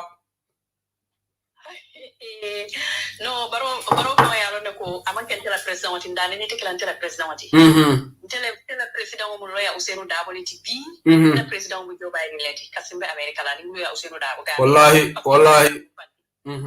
andumbulo be sanayari ngulu baba sanayari mbebula la molo no me yala bulu bana mala be sanayari loya Usenu Dabo mu banku din kendo leti ni banko ni Adama Baro jibe ni aje mol balo ne jumale Adama Baro ta sunta menna wala Usenu Dabati wallahi iko ni amo iko landa farso warta nyanya bara farasita me bara ko sino wallahi Usenu Dabalo ndo ni kono jibe Gambia dimol mata e nyame bi Adama yalo ne ko Gambia man karto fa Gambia Gambia be kumbol la bi sehu bi Gambia be kumbol la bi nyaje be Gambia nyato bi because Gambia e menje Gambia la ta menna wala loya Usenu mu ko Dabati Gambia be kumbola de Gambia be sunul bi barola inauguration kam to ko nita tabba be funeral wallahi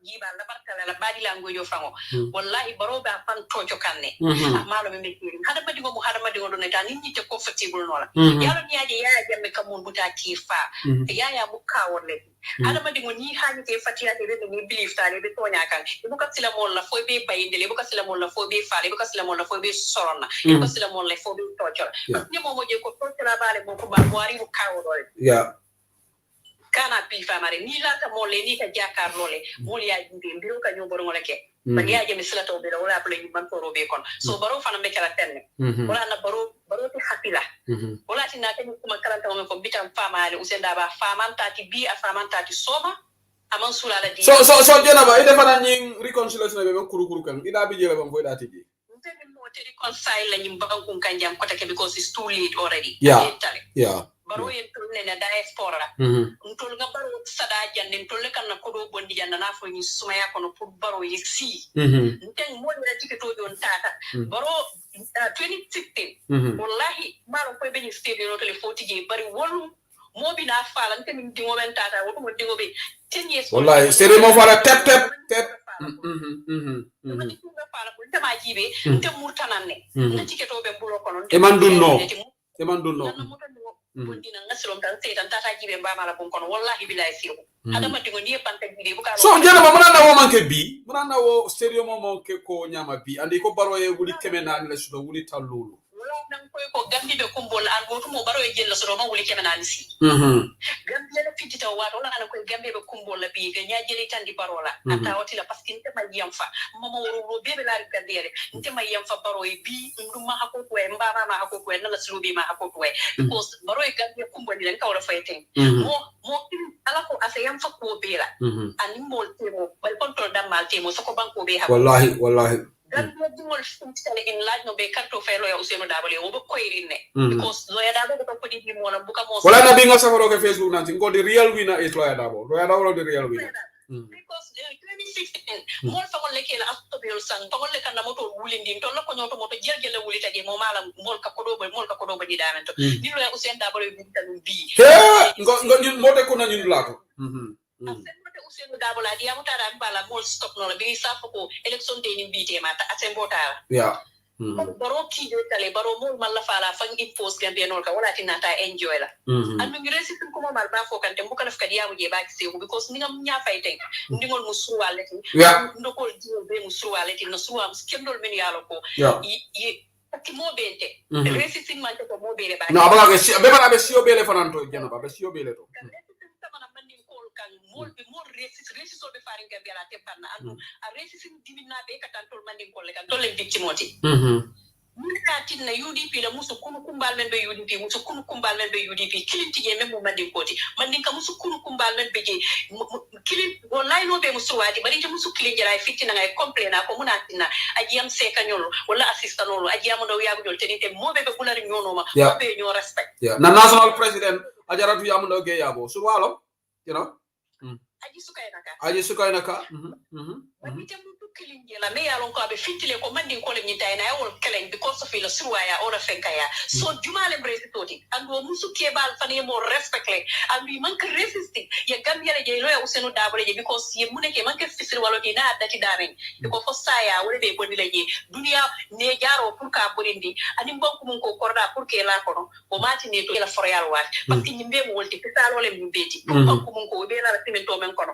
bunja warta nyanya ni frata wallahi lazimi batu lenye dunia kono ni afa ngeso nolo italo la foina itanol ne jaro be ka borindi ne wala ma pata bankol kono ya tuka so ni wala ya tina ka o borindi ni te mo la soto no fayi o barakanta ya wala ne te boda diaspora je katal ka kumul fal ni takale ya ni ko be duni to ite de nimbulo be sariari ngalon ko be right side of the history I'm proud of myself you're so proud of your Janaba and absolutely moma nyana regret la for what you did for your country Gambia dimol lim baro tema bi dunia nyanyi je baro num do baro ti dia nyanta resign bi baro nyanta resign immediately because ana gemme non man katio fay man la fa na anti dollar de content de bia o yobla nya ko ni se ubin contenta sa a koita Gambia be la ko baro mani election o wi na ko nyoko billahi kam election o kada man content fo bi ndafana Janaba I am akam da fenna botan kono because say ni ko be le tandi ko ni election yalo meta fole ko suñarol ke ka ko no saydol fo nga yalo ko baro suñarol ke they know it no suñaro kele baro suñaro ke parce que baro sitale aka Ibrahima Sila ya itandi dollar ko suñaro kele o damma da mo evidence ko suñaro parce que Ibrahima Sila kon tol nga ko men ke nyinto ngalon ne karto mam fayita man tra do ko ay si te be munel lon no ko te be win la le te me yaron ka be kala wo Ibrahima Sila te bagala fo lo ko mo fo Ibrahima Sila o ñom Ibrahima Sila la ko te jaxale ba place ñi be mo place o haram place o salo le ya ko be di bari sim be mallale ate bayla wallahi la zibe be mallale te ko kala pour kan kali bari be mallale because ni be to nyaakan ala fangolo fala ro anoko ni be to nyaakay kana sila ni be to nyaakay kana mun ko ma ni be to nyaakay be men ne belief tala ala fango be tarraje because ni be to nyaaka ali nga al ko te daru celebrate nan si Mandela real man si Mandela na Gambia atolon the real winner of Gambia election Adama Barrow is a fake winner lo man binda tele boni dictatorship kono because atele tatela kasola tele da bang atele la pati di moya niyo di fo mbota ni kono ani victory mo be mo play useno dabal tali anga tara ko maba nga jibe al kala wallahi ala ba sawlo di la ni kew mare ni adam baro ndeta fly president baro adam baro no kana ko ne president ndeka ko ne baro la baro mo kana ko ne president I don't recognize him as president and I will never put suñale da sol dunia be ya sedi abi alhamdulillah rabbi alamin ala le kitete Gambia ni ara barote masi abaraga jamala thank you very much one of our iron ladies UDP musu jatol shara je le janaba mas fara mo katala balati atata campaign wala to lebe be no Gambia in fact janaba tatale well before to dolieta time di mala spend je eda janaba ko men fam bondi ni campaign fam pour kataje ala tiketo aya faline few times o beni ko di bondolo mo kende ba UDP ay Gambia kanu mba tentola ba ken ba jala be salima sonan tentola ba kan ala proda sol be tentola be ake no fon konton na bake ate fana niaji janaba be ni kela telom so love it amen kela call us all alimbala rek I'm coming to call sohna quickly dama bugo call Ibrahima Diba bala mo gëna gudi so you can go ahead and say your point and ma call Ibrahima Diba mana se urama def gëdë de ko gëdë gisse ya diga na def nak Angleterre nak da mu fi hana ma am na habitude les na ñu dam jaage Tottenham de win the last week ñun foog naa ñun ñu ngi win de Manchester yéen ngi win waaye xam nga man Arsenal la ma bëgg ñu jégaat waaye ñu ngi soufflé yéen a ci ko waaye yo Arsenal ya sis la yéen a bokk team sis la jaarama ak sa frère kan kooku duma dee wax turam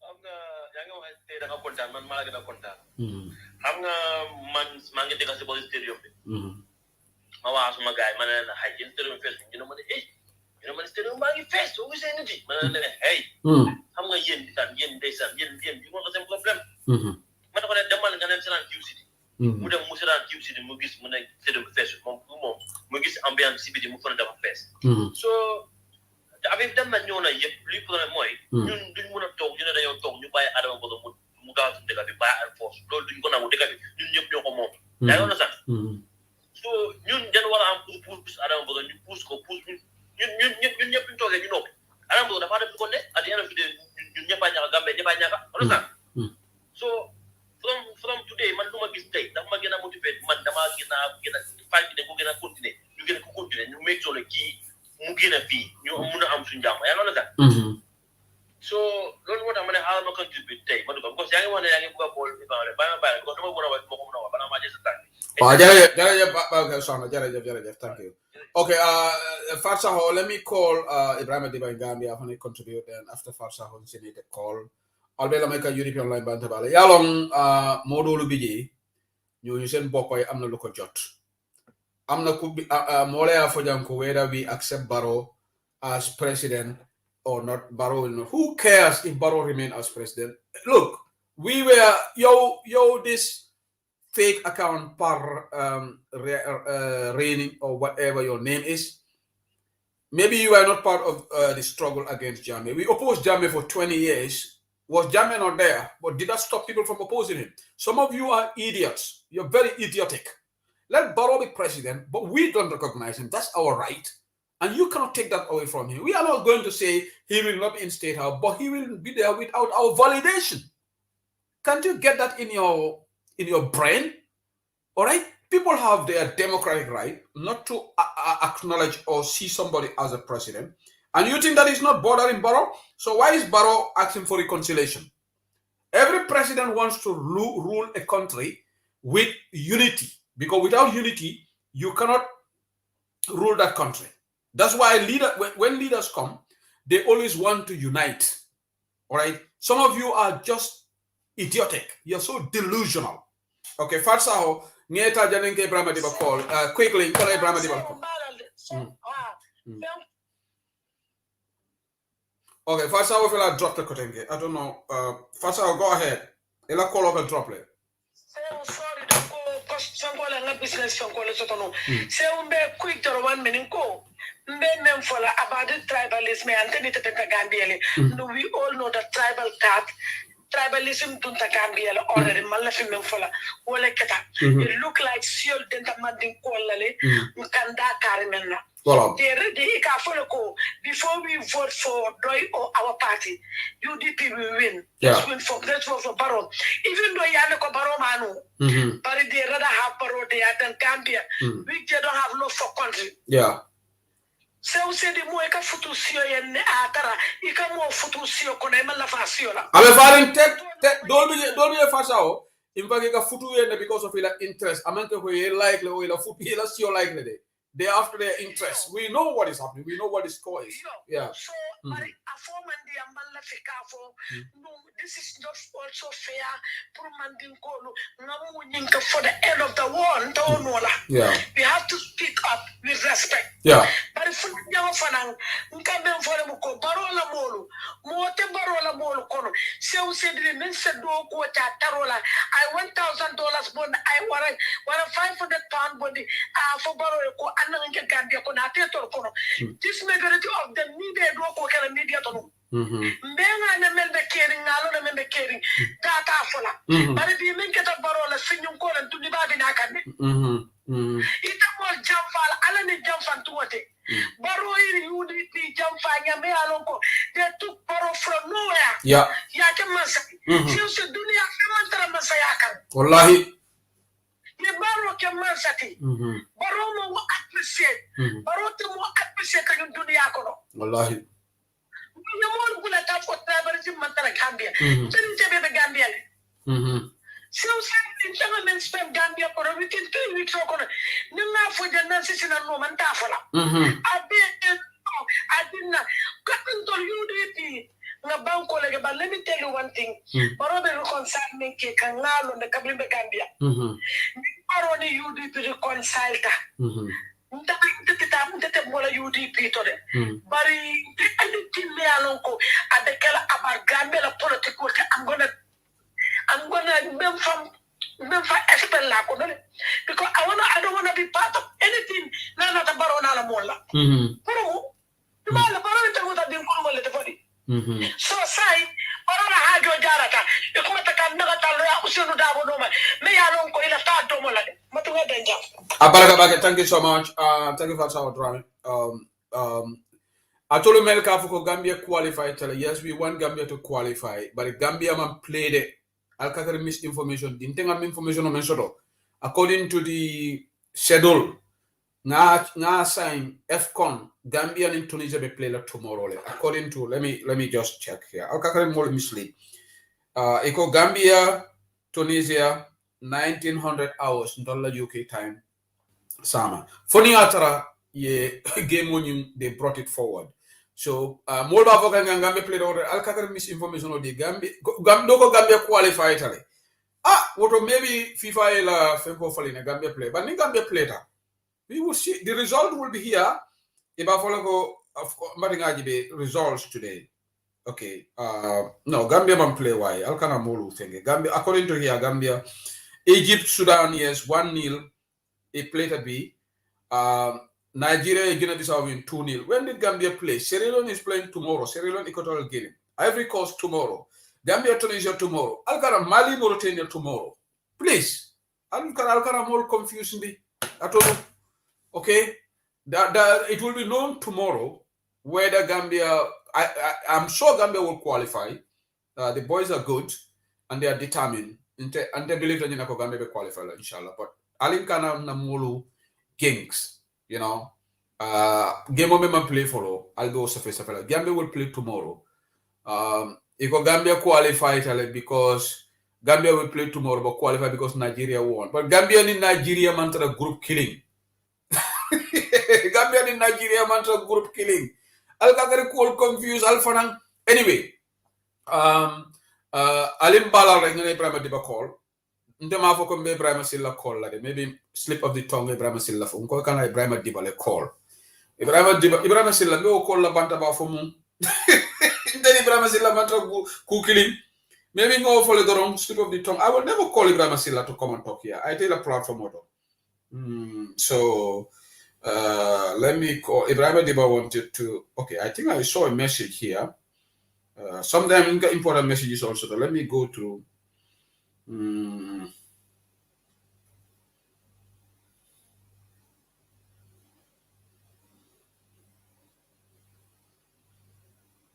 Okay.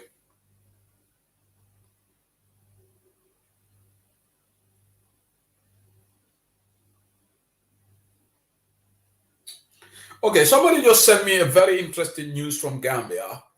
Well, I will read this, but this is something Mealongo. It is Daniel Ramadiba call. I will share this information with you. I don't know whether this is true. Maybe we will never know facts around the story, but reportedly, because Senegalese government sent about 40 vehicles to carry the foreign dignitaries, especially the foreign presidents, from airport to the stadium, and the Senegalese drivers drove this. Really? I just got the text from one of my sources on the ground saying that because Senegal man sekunda moto tanani wala kinanka ni president kumalo ke bonde airport or ke samba so man Gambia government na vehicle will use why and no driver may ni foreign president will drive American Gambia president will because Senegalese drivers and the person is asking the question, how come with all the expensive vehicles that Jammeh left behind, this is what is being news that is being sent to me right now. I'll just say reportedly because I can't validate it whether it is a truth, but this person is very reliable. In fact, there was an earlier news that I mentioned in Fananko. Fabakary Tombong Jatta went to meet Ahmad Bah so that Ahmad Bah could talk to Adama Barrow about Sol Badjira release, but reportedly Ahmad Bah told this person that Sol Badji cannot be released, so that's a no-go area. So reportedly, Fabakary Tombong Jatta on the down low doing some diplomatic wranglings, trying to secure the release of Sol Badji through Ahmad Bah, the loudmouth Ahmad Bah, but Ahmad Bah reportedly told Fabakary Tombong Jatta that's a no-go area. Sol Badji release at it will facilitate Lama because the allegations against them. So Eco Gambia Football Federation announced that Gambia has already qualified. Okay, interesting. How did they know? Okay, how this is interesting because the Mali Mauritania playing tomorrow. Well, maybe they know something that I'm not prepared. Anyway, it's good. If Gambia qualified already, that's good. But let them not jinx our team because the little knowledge I have in football is in a Melbourne group killing, well, like a play follow the Yalonko, but we are not in the same group with Nigeria and Guinea-Bissau. So, so this is the report that I'm coming. But this is really interesting. Niatara, Senegalese, Lole Motoki, Gambia, President, because maybe they don't trust Gambia. Okay, all right. Okay, let's forget about this qualification. Let me send. Let me try to call Ibrahim Adiba. Okay. Let me see Ibrahim Adiba. Ibrahim Adiba. I think I saw a message from Ibrahim Adiba unless phoning out. Oh, okay. I thought that was Ibrahim Adiba who said he wanted to contribute, but maybe now misread. Okay, maybe I got a message from somebody who said he wants to contribute. Let me see. Okay, maybe I thought I got a message from Ibrahim Adiba. Let's see. Maybe it's.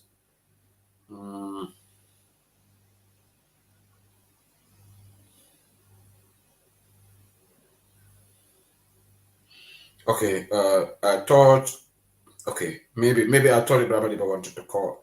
Attend them maybe. Okay, let me call Malang. Okay, Malang Dabo sent me an audio. Okay, Ibrahim Adiba wants to call it. Okay, let me call Ibrahim. Malang be MC Chamla audio play that later. Ibrahim, ya le don't number less yet. No, ya no puede usar el problema. Kori ma voye boycott leko. Ah, cuenta que boycott. Ite boycott la iko UDP ngol tere na boycott la. Huh? Okay, because now I got message la flashed on my phone. Ko Ibrahim, you want to call. But after Madi, it be la US number la check kan. Iba nyari, iba US la be Gambia. Okay, Madam Benyari, kota na tala. Madam Benyari, number on nyabuta mandi jani mem kono ko de. Yeah, after the hard campaign. So Ibrahim, I fanan be man tell a friend na inauguration no manasi. Say to the mal telephone. Je imal amalo wartal de. The total number of votes then is sort of 400,000 plus. Ye dunia president will be kumali yaje ala. Na be tonya lankene mandila. Aka kele in a way that more people got for nyim yemi for tonyate. Tonya. Ka wintali. Opposition will come win one of Tonya because it win no. It more command for inauguration. Honey, half of the stadium for a more funny no. Malo Warsalde. Malole, it's a disgrace. You know, come on, and you need it and Dunia Molla for Wallahi. Tonya be good in Pilabul and Tonya Lebelaba. Modul. In this collector a come father I'll be baby contanale Carlon Cafuco, Baroy Yapincandiroke, I Sunyaroleke, I mean for Tonya, my carto, midi Lutan all day carto fight. Oh, Modoya quantity be a conjaco, you know what? A conjaco, a bear to call me a fast, I will let come father because of soul body, well, I don't know. I be Abalbulu. You understand?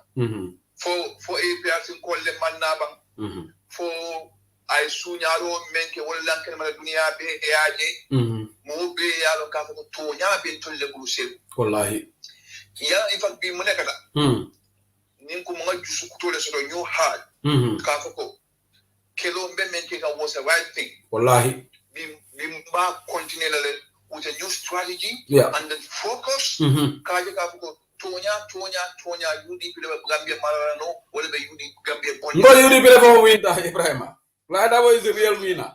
The election. Is the real winner. That's the right word.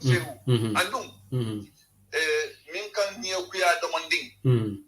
Wala mol mi yalo ko kallo ka foko ha alnyanta loya dabo falina alnyanta rebranding killer. Ila ko bebo ka ke fenti. UDP is rebranded. But it ka min na madong imam min fo idala. Wala alloya dabo bondi. I think that statement, Momo for any telephone stuck through Usenu Dabo, I low minke Gambia, I low minke UDP. What faith 27 Kabim Barobe Kalin become for the first time. UDP about Komanu, the UDP Matra Koma, Walla be a Kirena, I love you at the Sinola. Japan for a Moli. Walla Nimil Dad in telepathy, the mother join. Abia. Until leader, Nemo all respect no ma for Monema Bunyano, Abula, Usenu Dabo is our leader. Yeah. You're not Momo.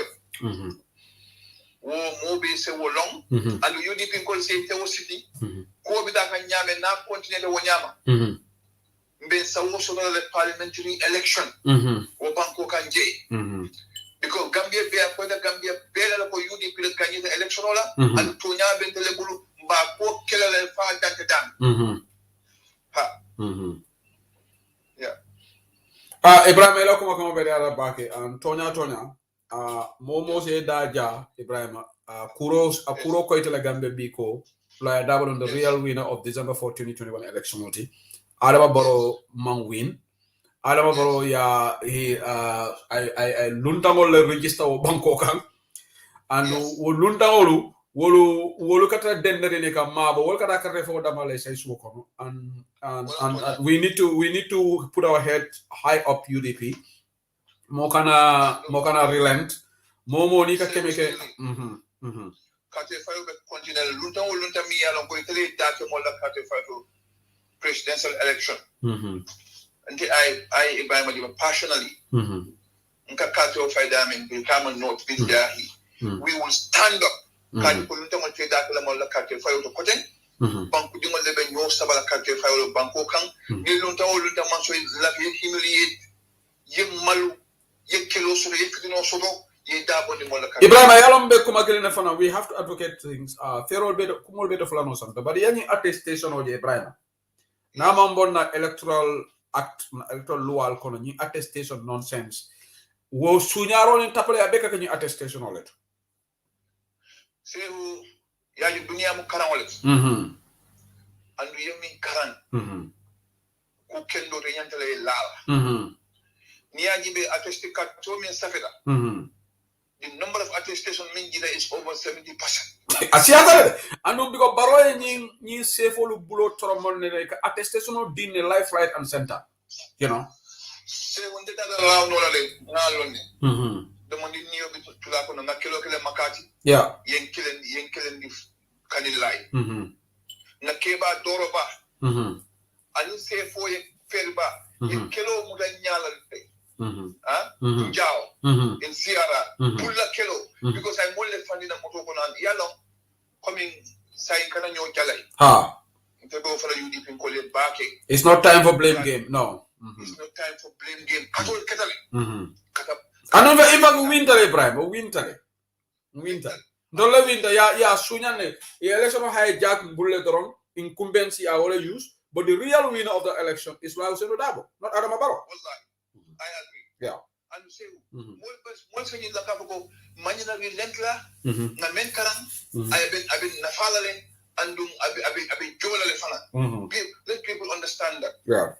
Yeah, you need to it will tell you energy show because mune wulindi because so the kapo yara but na men kele kuno wala tonya bi. Yeah. Because I manifested. Tinga je wonyale Nancy Sawa ya je wonyale Fasawa ya je wonyale Geneva Masi ya je wonyale do ya je wonyale Gambia do ya je wonyale Banjul hadi UDP jawul wala tinga kidi ko mola case fight wala tin yow piya dan lumina mo yeah very disappointing ina ko mo because evidence will be mol bulu ninga sabal kidi bo da ngala dunia nya ko to Jojo ni fam balal kam ko tonya be ni lebulu and ye evidence wol ni je mala ke boy futa wala to so UDP do basin should be proud and raise their heads up but being yalo ni inauguration of be I fired him Mojamala because Mojama mole media audio kon ye here daga yalo fam mol kam fo tonya baroma ni election of se biya kuro koyte ya ye tonya ja boka mabode tonya boka mabo ani yalo lonna do ya foko ako fania hana bere konkolem tonya jaji kiso ka tele fo duma wallahi bi wala ba keri se wonene man discourage kabin kacho fa da nene kan fa da na kacho fa da nyame kan fa da because mol manyana na la mol banko kay kacho fa bi man ka banko de number 2 kacho fa yo manyana ka si fotam fan soti wallahi abala fa warta yena kuma moy UDP ntel ngana program wala wafi yeah ani na police ko kala nyame we boy te ba ko se na le kacho fa de boba ko snol ba na le kacho fa al se dimisa in fact IEC nyante stop le right there after the NPP according to the IEC Act 31st of December in Congress kalale yesanyi fulo sotole IC kamune day today is the 19th hanisa NPP man Congress ke this is a problem IC yalon ko voice against according to the rules every 2 years every party in the Congress why are they giving mulane ka ikenya kasi NPP la are they above the law yes and say UDP benimbe kelala ka make sure saying there is no stone left unturned. Yeah. Because lefa tonyale sabati. Lefa ndingole generation sort of soma. Generation mi yala kafuko it will be smooth and the life will be comfortable for them. And then kafuko there will be transparency, rule of law. Wala the territory wala banko nyinga UDP ko wala kela. Yeah.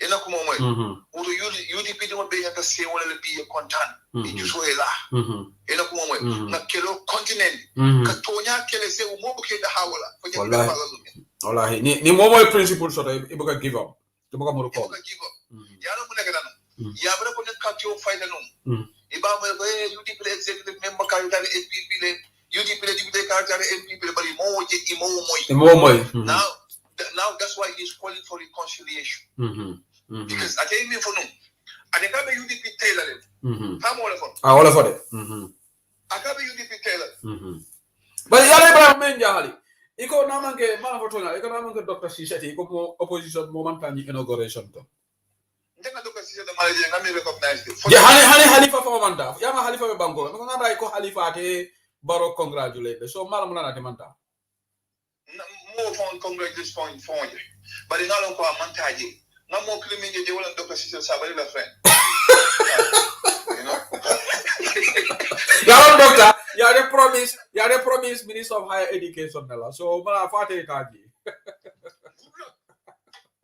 se undela na fo MPP be tele jang fa be janjang ni banko kan jang ko fania fa yol amal lo tonya eno ko mo so mo e fan associate with them isalo ko be mal kulun den kono man ni kolko mal bal kulun ni dun tale kata ji jere fen tendale la ñil mol be humilier sa ñim banko kan day by day ntel na fo baro fon bi na I subdue I am ko te banko samala no because na banko tani mol mi ma ko banko ni wol te ma ko ka samba banko dinga le be ma ko pour ka banko samala lu ntel are not going to do it ntel mo fo ja wol na be call for reconciliation be fa to ha ni reconciliation den to lo dati jede Ibrahima ngandolo dati jere ndol I cannot imagine tell him barota kela no because barola politique nya is nasty ya ona zale baro musi fatam fan salaleti you know so yeah easy just sad Ibrahim you know abaraka Ibrahim thank you for your call yeah thank you Ibrahim thank you yela patio mutai bamba yeah mo kana push palace tonya be telle bulu tonya be labanale anda startel ka findi andum ni na press conference ke fo ngana evidence wol bon ngata di dunia be mo be tonya be lornale yeah so mo lo be dame kana boje kana move e kana move abaraka Ibrahim Adiba thank you Ibrahim abaraka Ibrahim wala Ibrahim Adiba Deputy National Organizing Secretary UDP Executive of the call came from United States afanan contributor program odo sai lo do mengela rek yana be program oban ngana GDC la MC Cham afana ndiam tare ngala audio soto janne nga play ale nga afana la me bawo ndol ni tol bele be kulun kile ni election auto GDC fana be balandine so ale nga la youth fenko soto GDC family magen du ñep central center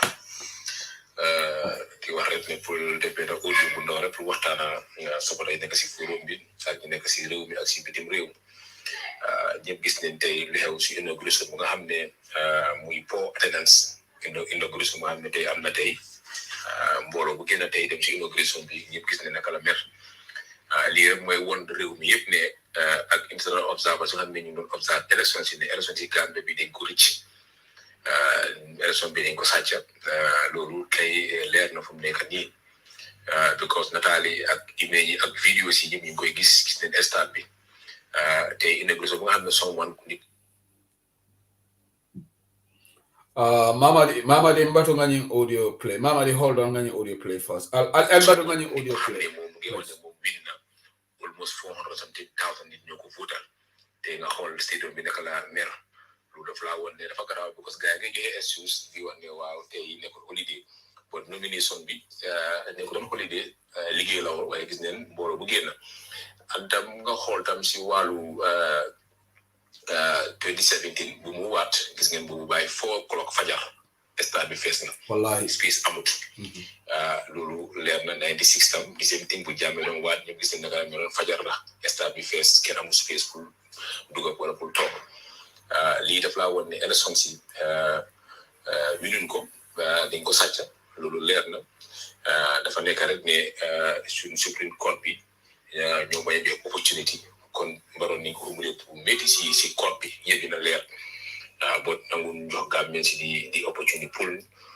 ñu déglu évidence su nga xam ne teg nañ ko foofu noonu Gambien su nga xam ne registre ni amee ay foreigner leen nga xam ne nañ ko kéeti Gambia ay voters card to associations ay kene junni ñu xam ne ko doom réew mi pour ñu sànni ko carte loolu yëpp tey feeñ na tey because tey lii def laa woon ne lii di was inauguration bu nga xam ne am na si history Gambia nit ko xam ne mu ngi wax ne moom am na 400,000 nit ñoo ko votal wala lu ëpp loolu so kon lii dafa nekk nga xam ne wax dëgg yàlla daw na yaram trop because tey lii waroon naa nekk beneen history la woon nekk ñëpp war na atte dafa nekk lu rëy si naka si stadium bi wala ñu gis ne up to right now ba 2 o'clock faisum si ne mënut a fees kon moo laa woon ne élection si ñun kon GDC as a party ak suñu alliance yoo xam ne ñu leen àndal dañu reject result si am na restriction am njëriñ si yu évidence am doo leen am dañu reject result si because election si was not free and fair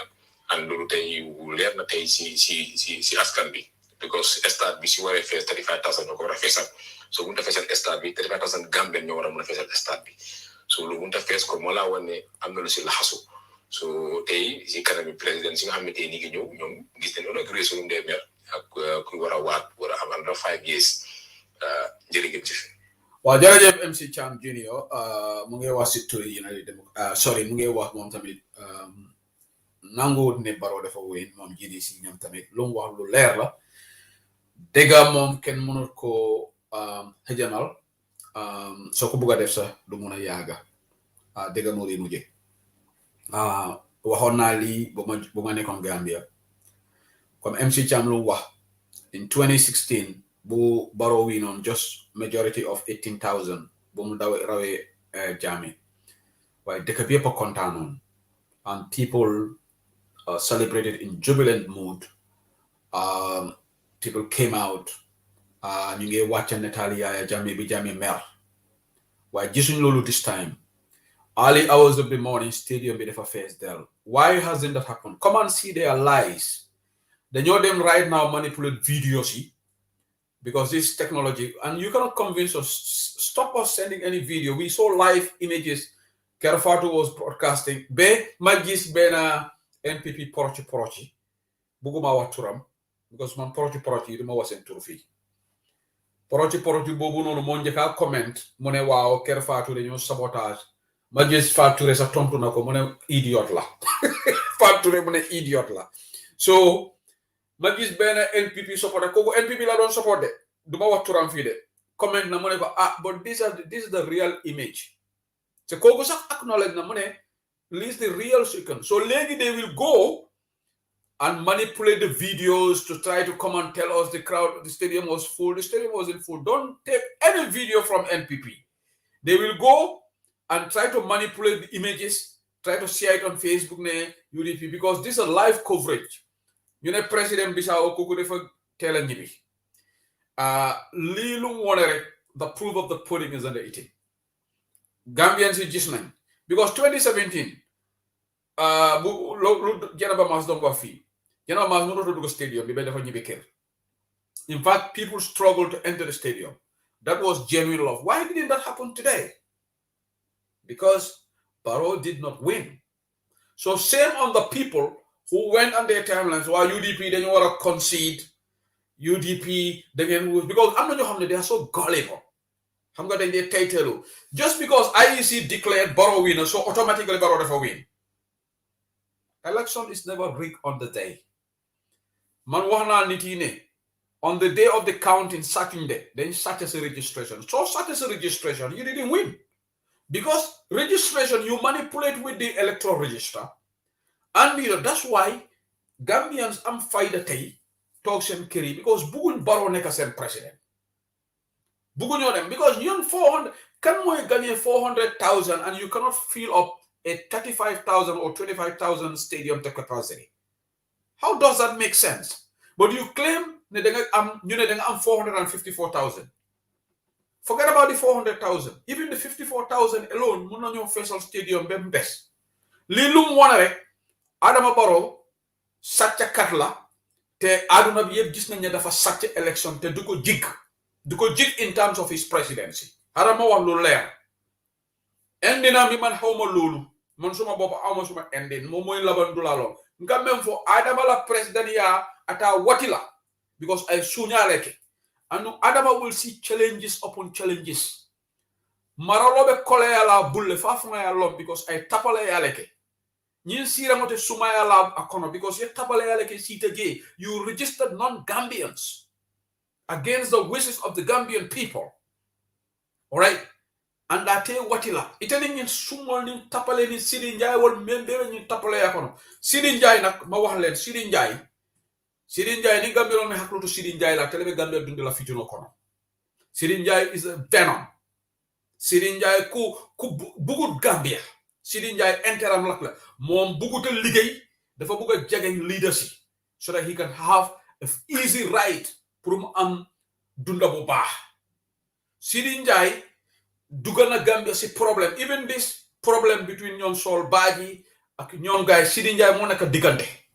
Sidi Njai is the I tell on the fictional character. The evil fictional character. Why these platform guys who are always talking about UDP, you will never hear them talk about Mamour Njai. They will not talk about Sidi Njai.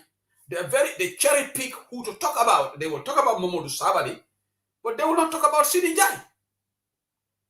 Then when they deglu, just like then you deglu, you will constantly talk about Mamadou Sabali this. But they don't talk about Sidi Njai. They hardly. And in fact, they hardly talk about Mamour Njai, that useless finance minister. In fact, like Mamadou Sabali said, he doesn't understand the macroeconomic policies. It's because of his irresponsible actions that all these problems are happening. Flour shortage and all this. Gambia lost Banjul Brolish thanks to his inefficiency of Mamour Njai. Mamour Njai is one of the useless ministers of finance. Under his watch, Gambia is indebted to 19 billion. But Barrow would keep him there, and don't be surprised Barrow keeps him as his finance minister. Because Barrow likes somebody who dogo. Barrow doesn't want efficiency. Barrow doesn't want competence. Barrow would keep Mamour Njai there, even though Mamour Njai, even though they are Sabali, Mamour Njai, Munusa like Angale bu correct. Dolu degala, but even Angale bu correct is not the issue, because Angale is a foreign language. You can be good. Mamour Njai Munusa express Bopam. That's why when they invited him, he took his entire staff. Lolu musuma ko gis. Mamour Njai is the only minister. They go interview platform. You have about 5 or 6 of his technical staff to be an interview. Because Munut amul confidence. Mamour Njai dogo katla. Mamour Njai yaga na ko fi. Mamour Njai dogo mo tax mu am palasi. He's a very corrupt person. Very corrupt person. He's a green snake in the green grass. That's why this COVID-19 funds, I am not surprised that $148 million is then called labaj. Mamour Njai nit ku dangerous la. Why? Defa muna dogo. Defa muna suboru nit. That's why he gets all these top positions, Secretary General or whatever. Because gomut bopam. Lum gom rek moy mu subor, mu nekk di dogo. And you know what? Sunyo Sedo Palace, you will be surprised. Those who will be kicked out, and that's those who will be maintained. Loma dega from the grapevines. You know, Barrow never appoint youthful ministers. Hale yi ndaw yi la mo appoint. Pa magati dañu gëné ci nguuram bi. Lolu la wax. Right? So this all have what man I don't care can appoint because Barrow's government is not going to succeed. I'm going to make this projection here. Marsandisi dañu gëna share Gambia, take this to the bank because of the poor economic policies of this government. Price hikes will continue because of the corruption, because of the criminal cartel around Adababaro. Babakar Jawara ordinary Gambians are going to bear the brunt of the economic suffering and the economic deprivation. That is going to happen. Take this to the bank. Marsandisi dañu gëna share. Investors, they will not come to Gambia. Gambia will not have foreign investment. European Union doesn't have confidence in this government. I'm going to tell you that. That's why you haven't seen any European government congratulating Barrow up to this point. How many days go later? None of the EU countries have sent a congratulatory message to Adama Barrow up to this point. Which is not, that should send the signal because the European observers raise certain eyebrows. European Union doesn't have confidence in Adama Barrow when they kick the draft constitution out, which they invested so much in. There is no security sector reform. They had to withdraw the funding of ECOMIC. European ambassadors tried to see Barrow, and he turned it on. No wonder now UK is putting pressure on them, try to accept the returnees, and say they're going to put visa restrictions on Gambia. All right? So, you know, problem ni economy titala no nyato. Tubabo la kafu ba kameko European Union. E man jiko man try the diplomacy mentele ni Gambia temale. Wo is normal. Because hani jamme bige fa wato menafon. E man diplomatic sort ties cut with because they deal with the country. But European Union e man confidence on your man sakunda. Wala na European Union alman man sakunda kilele in the EU bloc or the UK may Adama Barrow congratulate iko ala ni so-called victory la ko wuli yalo no dunia ka tamanyami ni Africa man sakunda almeli yalon ko itolu bele kanyanda tapale yala wala killing kateka Adama ika leaders will validate.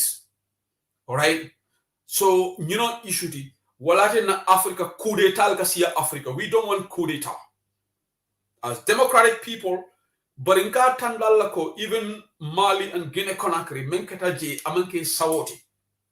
We have terrible leaders. Alpha Conde was a dictator, but he was winning elections in fraudulent means.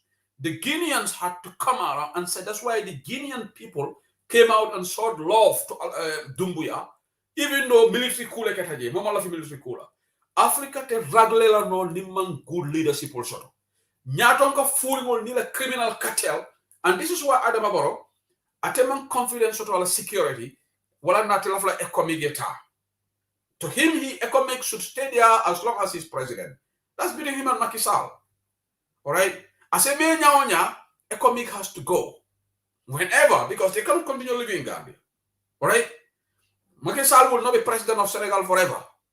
He would have to go. So, you know, issue, why don't we have confidence in our own security? The security sector reform, viable democracy, that's what's happening in Ghana. Ghana, they're moving forward so impressively because they put right people in the right places and they don't put square pegs in a round hole. Gambia, they put square pegs in a round hole. Opportunism is rewarded in Gambia. Look at this young man, Ibrahim El Damfa. I can a whistleblower to Gambia Civil Aviation Authority. I told you for you taxmen tolka jo, nibida Gambia dunte $20 to, nibe funtila. It's illegal. It is not something that the National Assembly endorsed. And in fact, Nada Longo saying this is already included in the ticket. Tapale alum. If a Gambian or Jola, Nimanka Senegal, Gambia Senegal man taxi system, so only in Gambia. More travelers or la Kodo Bushila by force, and the airport is in a worse condition.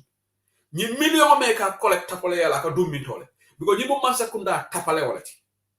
Mansakunda tapale wallet Gambia, we have a corrupt president. So-called president leading a criminal cartel. So Ibrahim Damfa ni Adama Barrow bekala mo kendoti. Anyante Ibrahim Damfa celebrate la. President ite mo jemeran ko ay tonya fo yo bay ni Adama mo kendota anyante ni ko le nyante ni Ibrahim Damfa fo mo promote la de. Nyanta promote la. Bare Adama ka muneke mo kendolu Adama ka wol kele. Ate ni aja ye fasa dorom you have to be dogo like the IGP ka NPP support. Ware ke komen Sidi Touré me immigration. Because Sidi Touré wotazale ako yalande be menkala ngata Adam Barrow la sister nyini. Sa ni ngala sister nyini me be atem bayla. But wotu mo le fon Barrow ni Barrow be kende yaran wani ta Sidi move la from immigration sama blado. Because that's clear conflict of interest. Angalo ka me ko conflict of interest. Ite kala mol la kif kamola kaito tara molla kaito la Adama ka carte fawle ke anu Gambia mo we carte o sotola ika ID card le sama wareba so Sidi Touré ni ngata bala opportunism la ni Adama mo kendota sa fa mambale na sister nyini bari be move to another department ni ata Adama Barrow ethics value Sidi mu opportunistolity Sidi Touré membe immigration ntemalam fo ni Gambia mo la ni place harabo Sidi tata balula ni ma Adama la sister nyini anu nyin ko itante mako ni Adama Barrow manke president ita la sister futula wallahi ko kaytam ko kayti ko yo yenyum harabo menke because the sister ala brother is the president so you know what election wala kanasi maybe Adama be farindiro kelale madanga ros nga la sister nyini pour ngam fam bambande bari even ni Adam mo kendo hanale na la sister be fuduka ase bondi no jele But no Adama Barrow, he will not do that. Imagine ala causing solo empower. So ala nephew solo bari ni wol.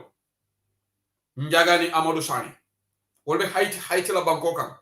Because Adama kala hu mo shifa la. Adama buka tonya fasa. Gambia nak me tonya le fasa la o banko kan.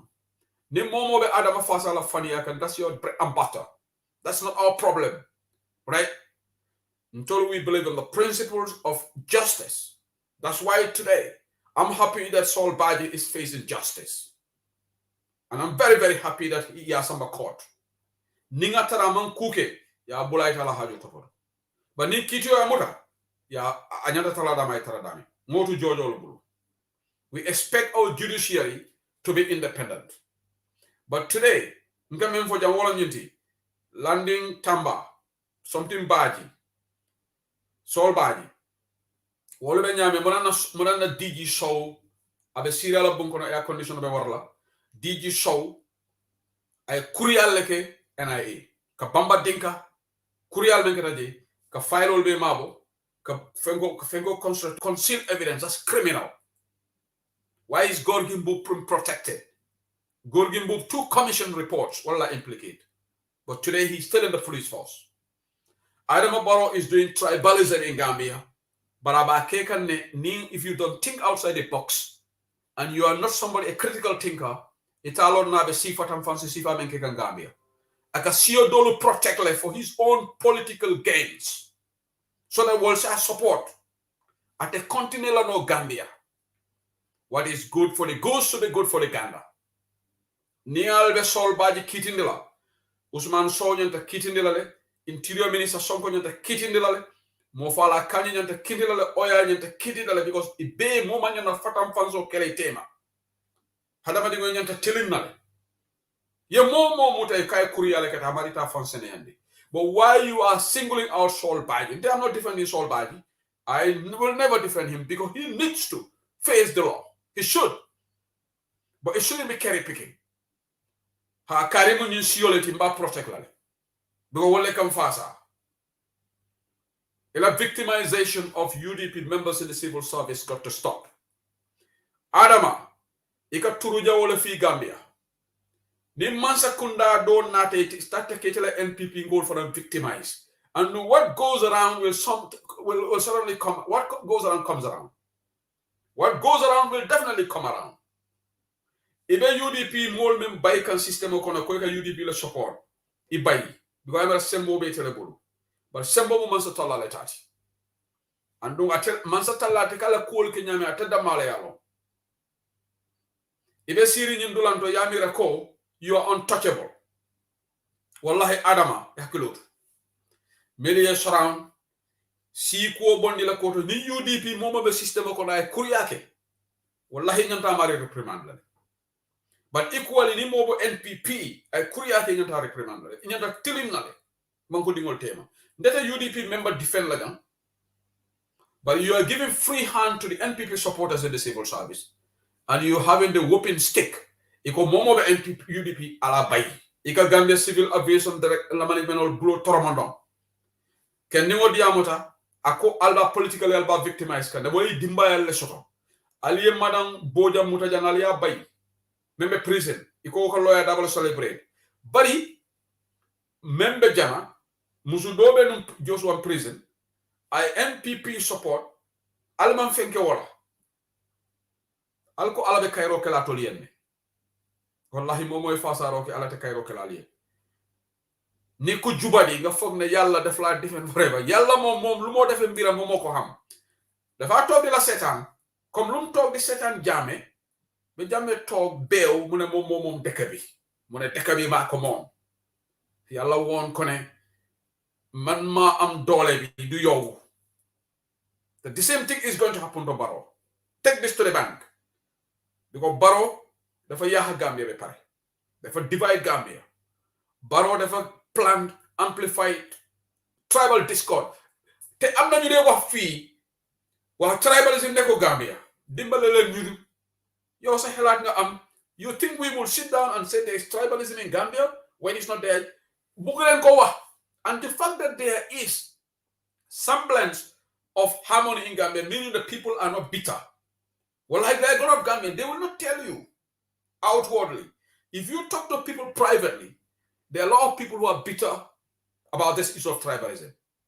We are sitting on a time bomb. And if people are not careful, we don't hope these things will happen in our country, but it got to be addressed.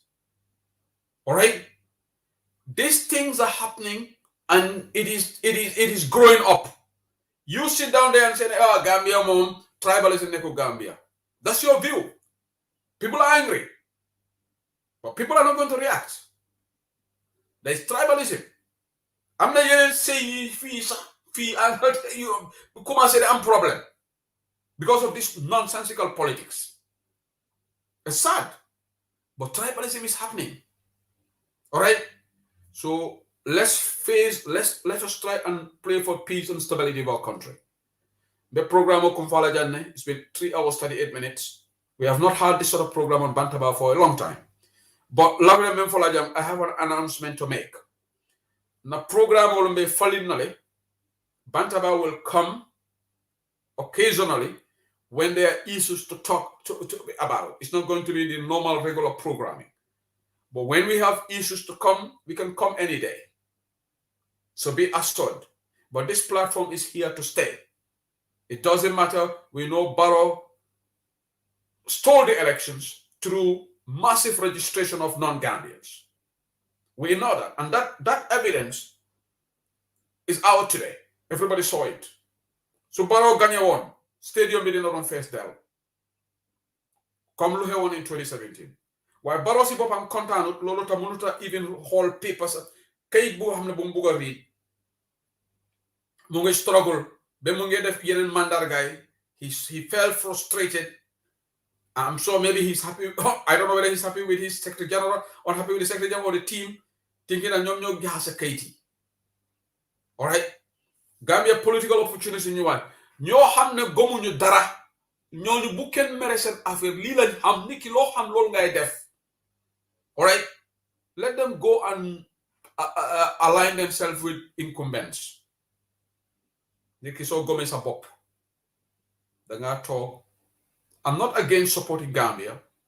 I will support Gambia, but we cannot support bad leadership. We cannot support corrupt leaders. We cannot support divisive leaders. We cannot support tribalistic leaders. People who plant and amplify the message of tribalism. They don't deserve to be at the helm of affairs of our nation. This is a simple truth. Momo believe them and believe. That's your bread and butter. But again, I'm going to give this final advice. Alu UDP bondi Allah dalu kono sign and give us peace.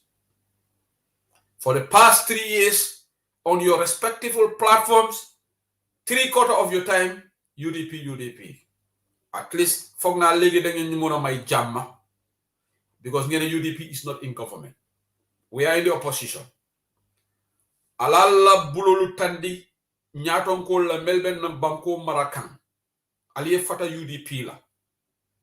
Because Nalma stop.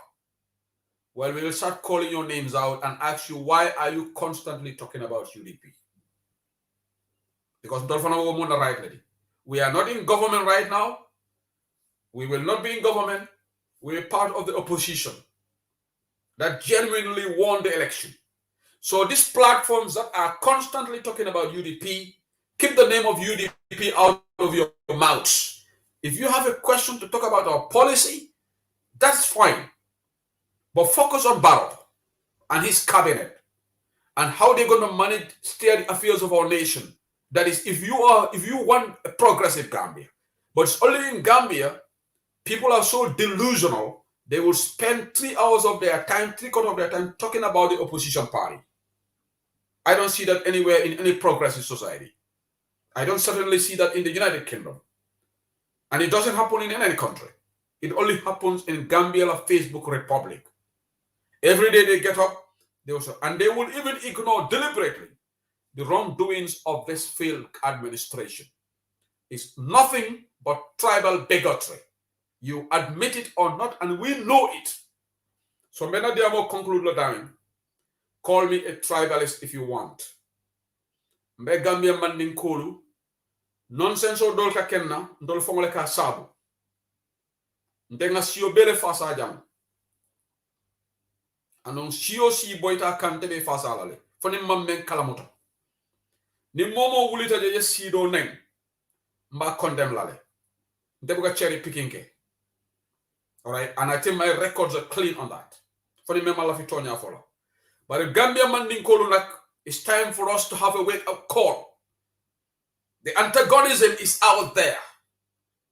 People will not admit it. People will try to sugarcoat it. And if they won't sugarcoat it, well, until they will clean it, it's mere lip service.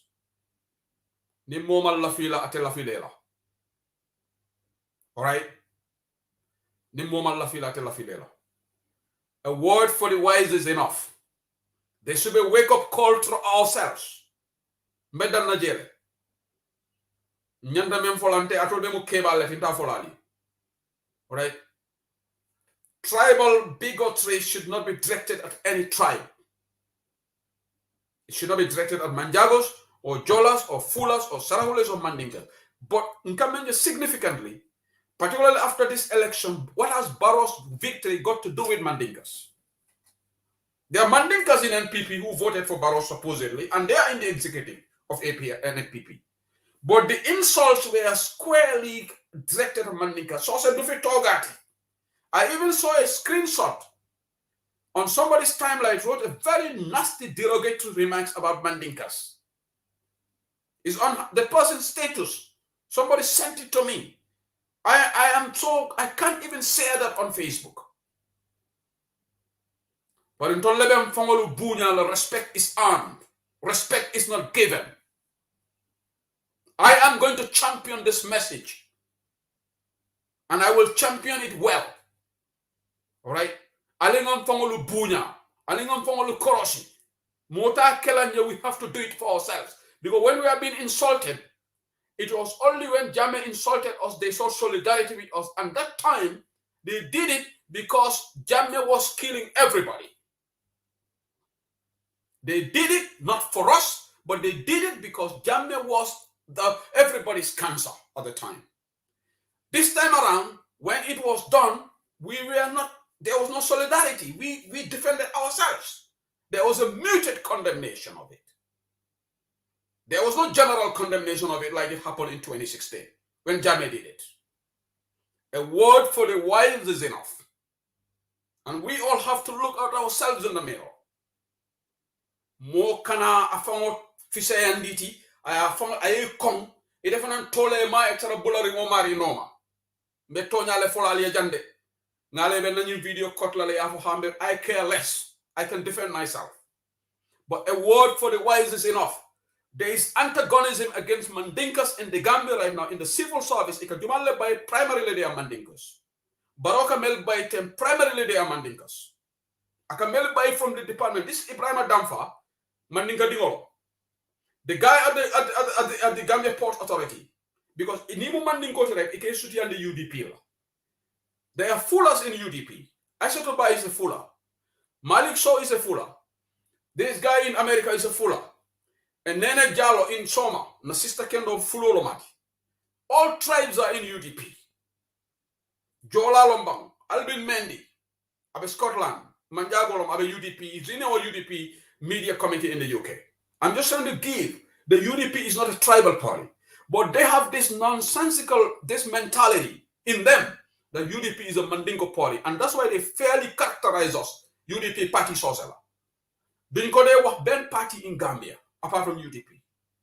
You will never see them call GDC party Pula, NPP party this. We have now seen greater number of Sarahules are supporting NPP. Yes, there are Sarahules supporting UDP and all, but I'm talking about the numerical number here. But would you call NPP a Sarahule party? No, it's not fair. So why you are only calling UDP a Mandinka party? Yabate be therefore stop. The Nunyoko muna stop. We have to come together. We have to unite. We should not show tribal tendency against other people because it's wrong. But we have to respect ourselves. And we have to see it. Falling a new muta, but a marvel na new muta and tribal tendency ke modola. We should not be tribalistic towards other people. But I am going to champion this call now because I've got enough. of this. It's enough of this. It got to stop. This nonsense cannot continue. All right? Gambia belongs to all tribes. But when you talk to them outwardly, they will pretend that it is not tribal. But when you go on the down low, we know the problem.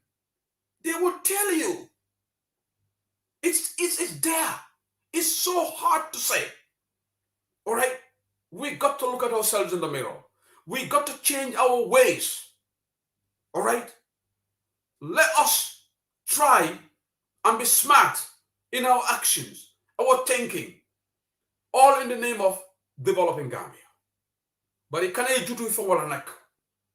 Mo can't do for all. Man suma mona laka fula, I would say it. If I can speak Jola, I would say it. Like I speak Wolof. All right? And this is how we should all have this, outwardly to be able to communicate. But UDP be konanteya back on Gambia is because of this characterization that UDP party saws.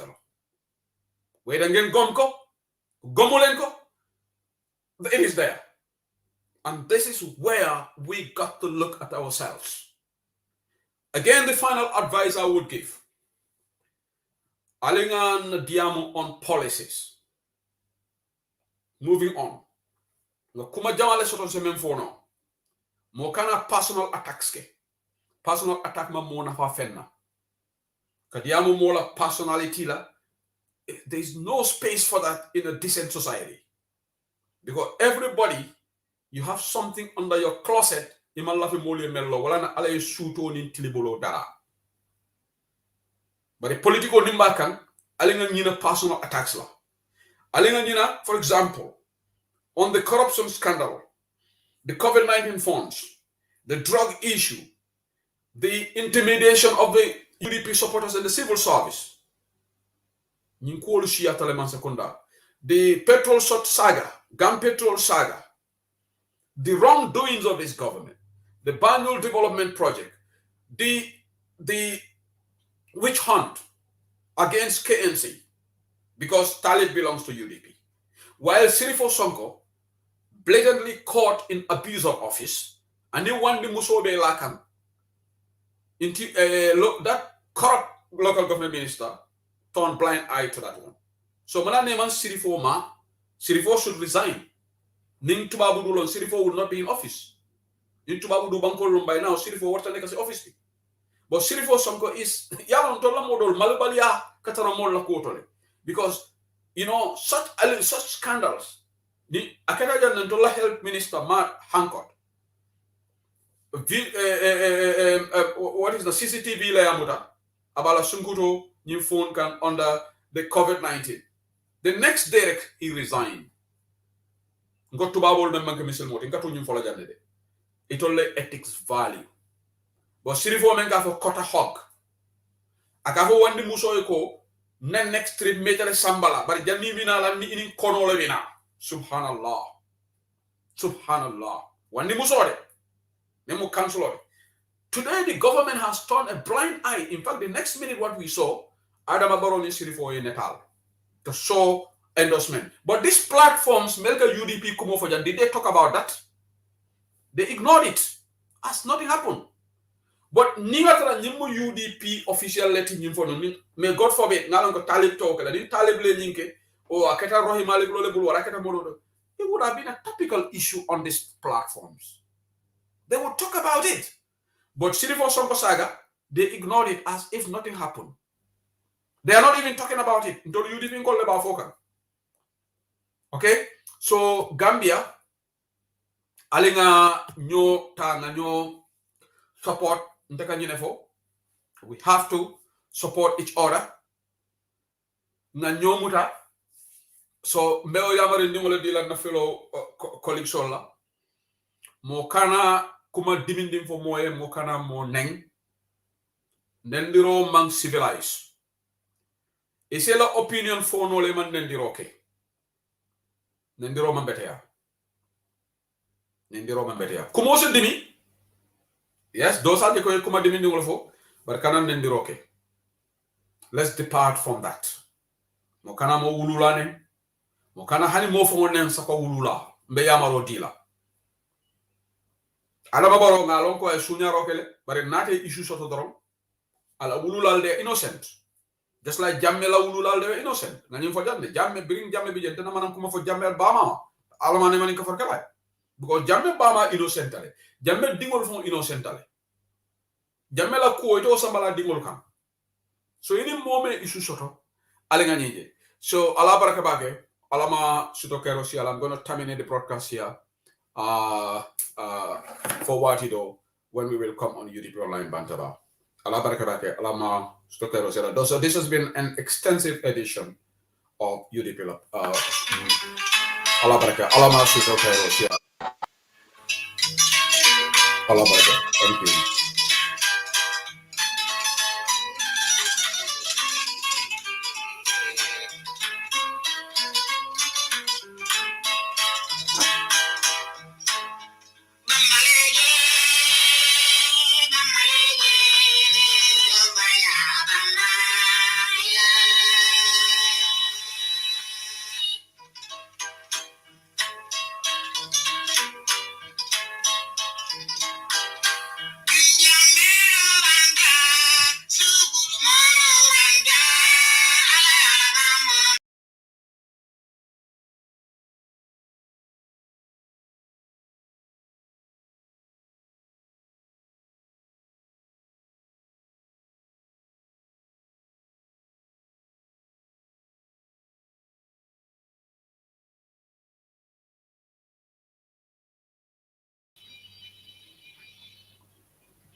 Okay, Allah barakabake. This broadcast will end in matter of seconds. Allah barakabake. It's 22:43 p.m. right now in the United Kingdom.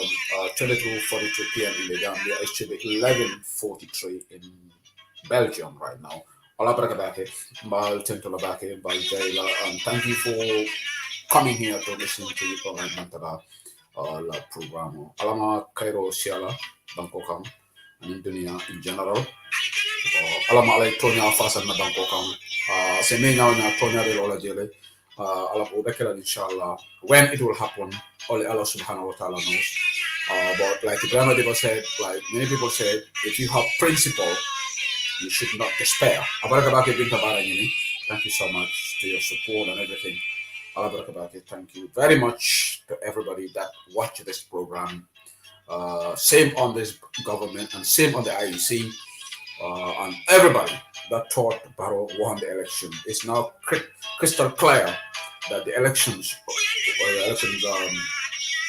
rigged to Gambia. Barrow did not win. The election was clearly rigged in our country. And we saw that today with one of the worst inaugurations ever in the history of Gambia politics. Allah barakadake. Allah masudake Allah barakadake.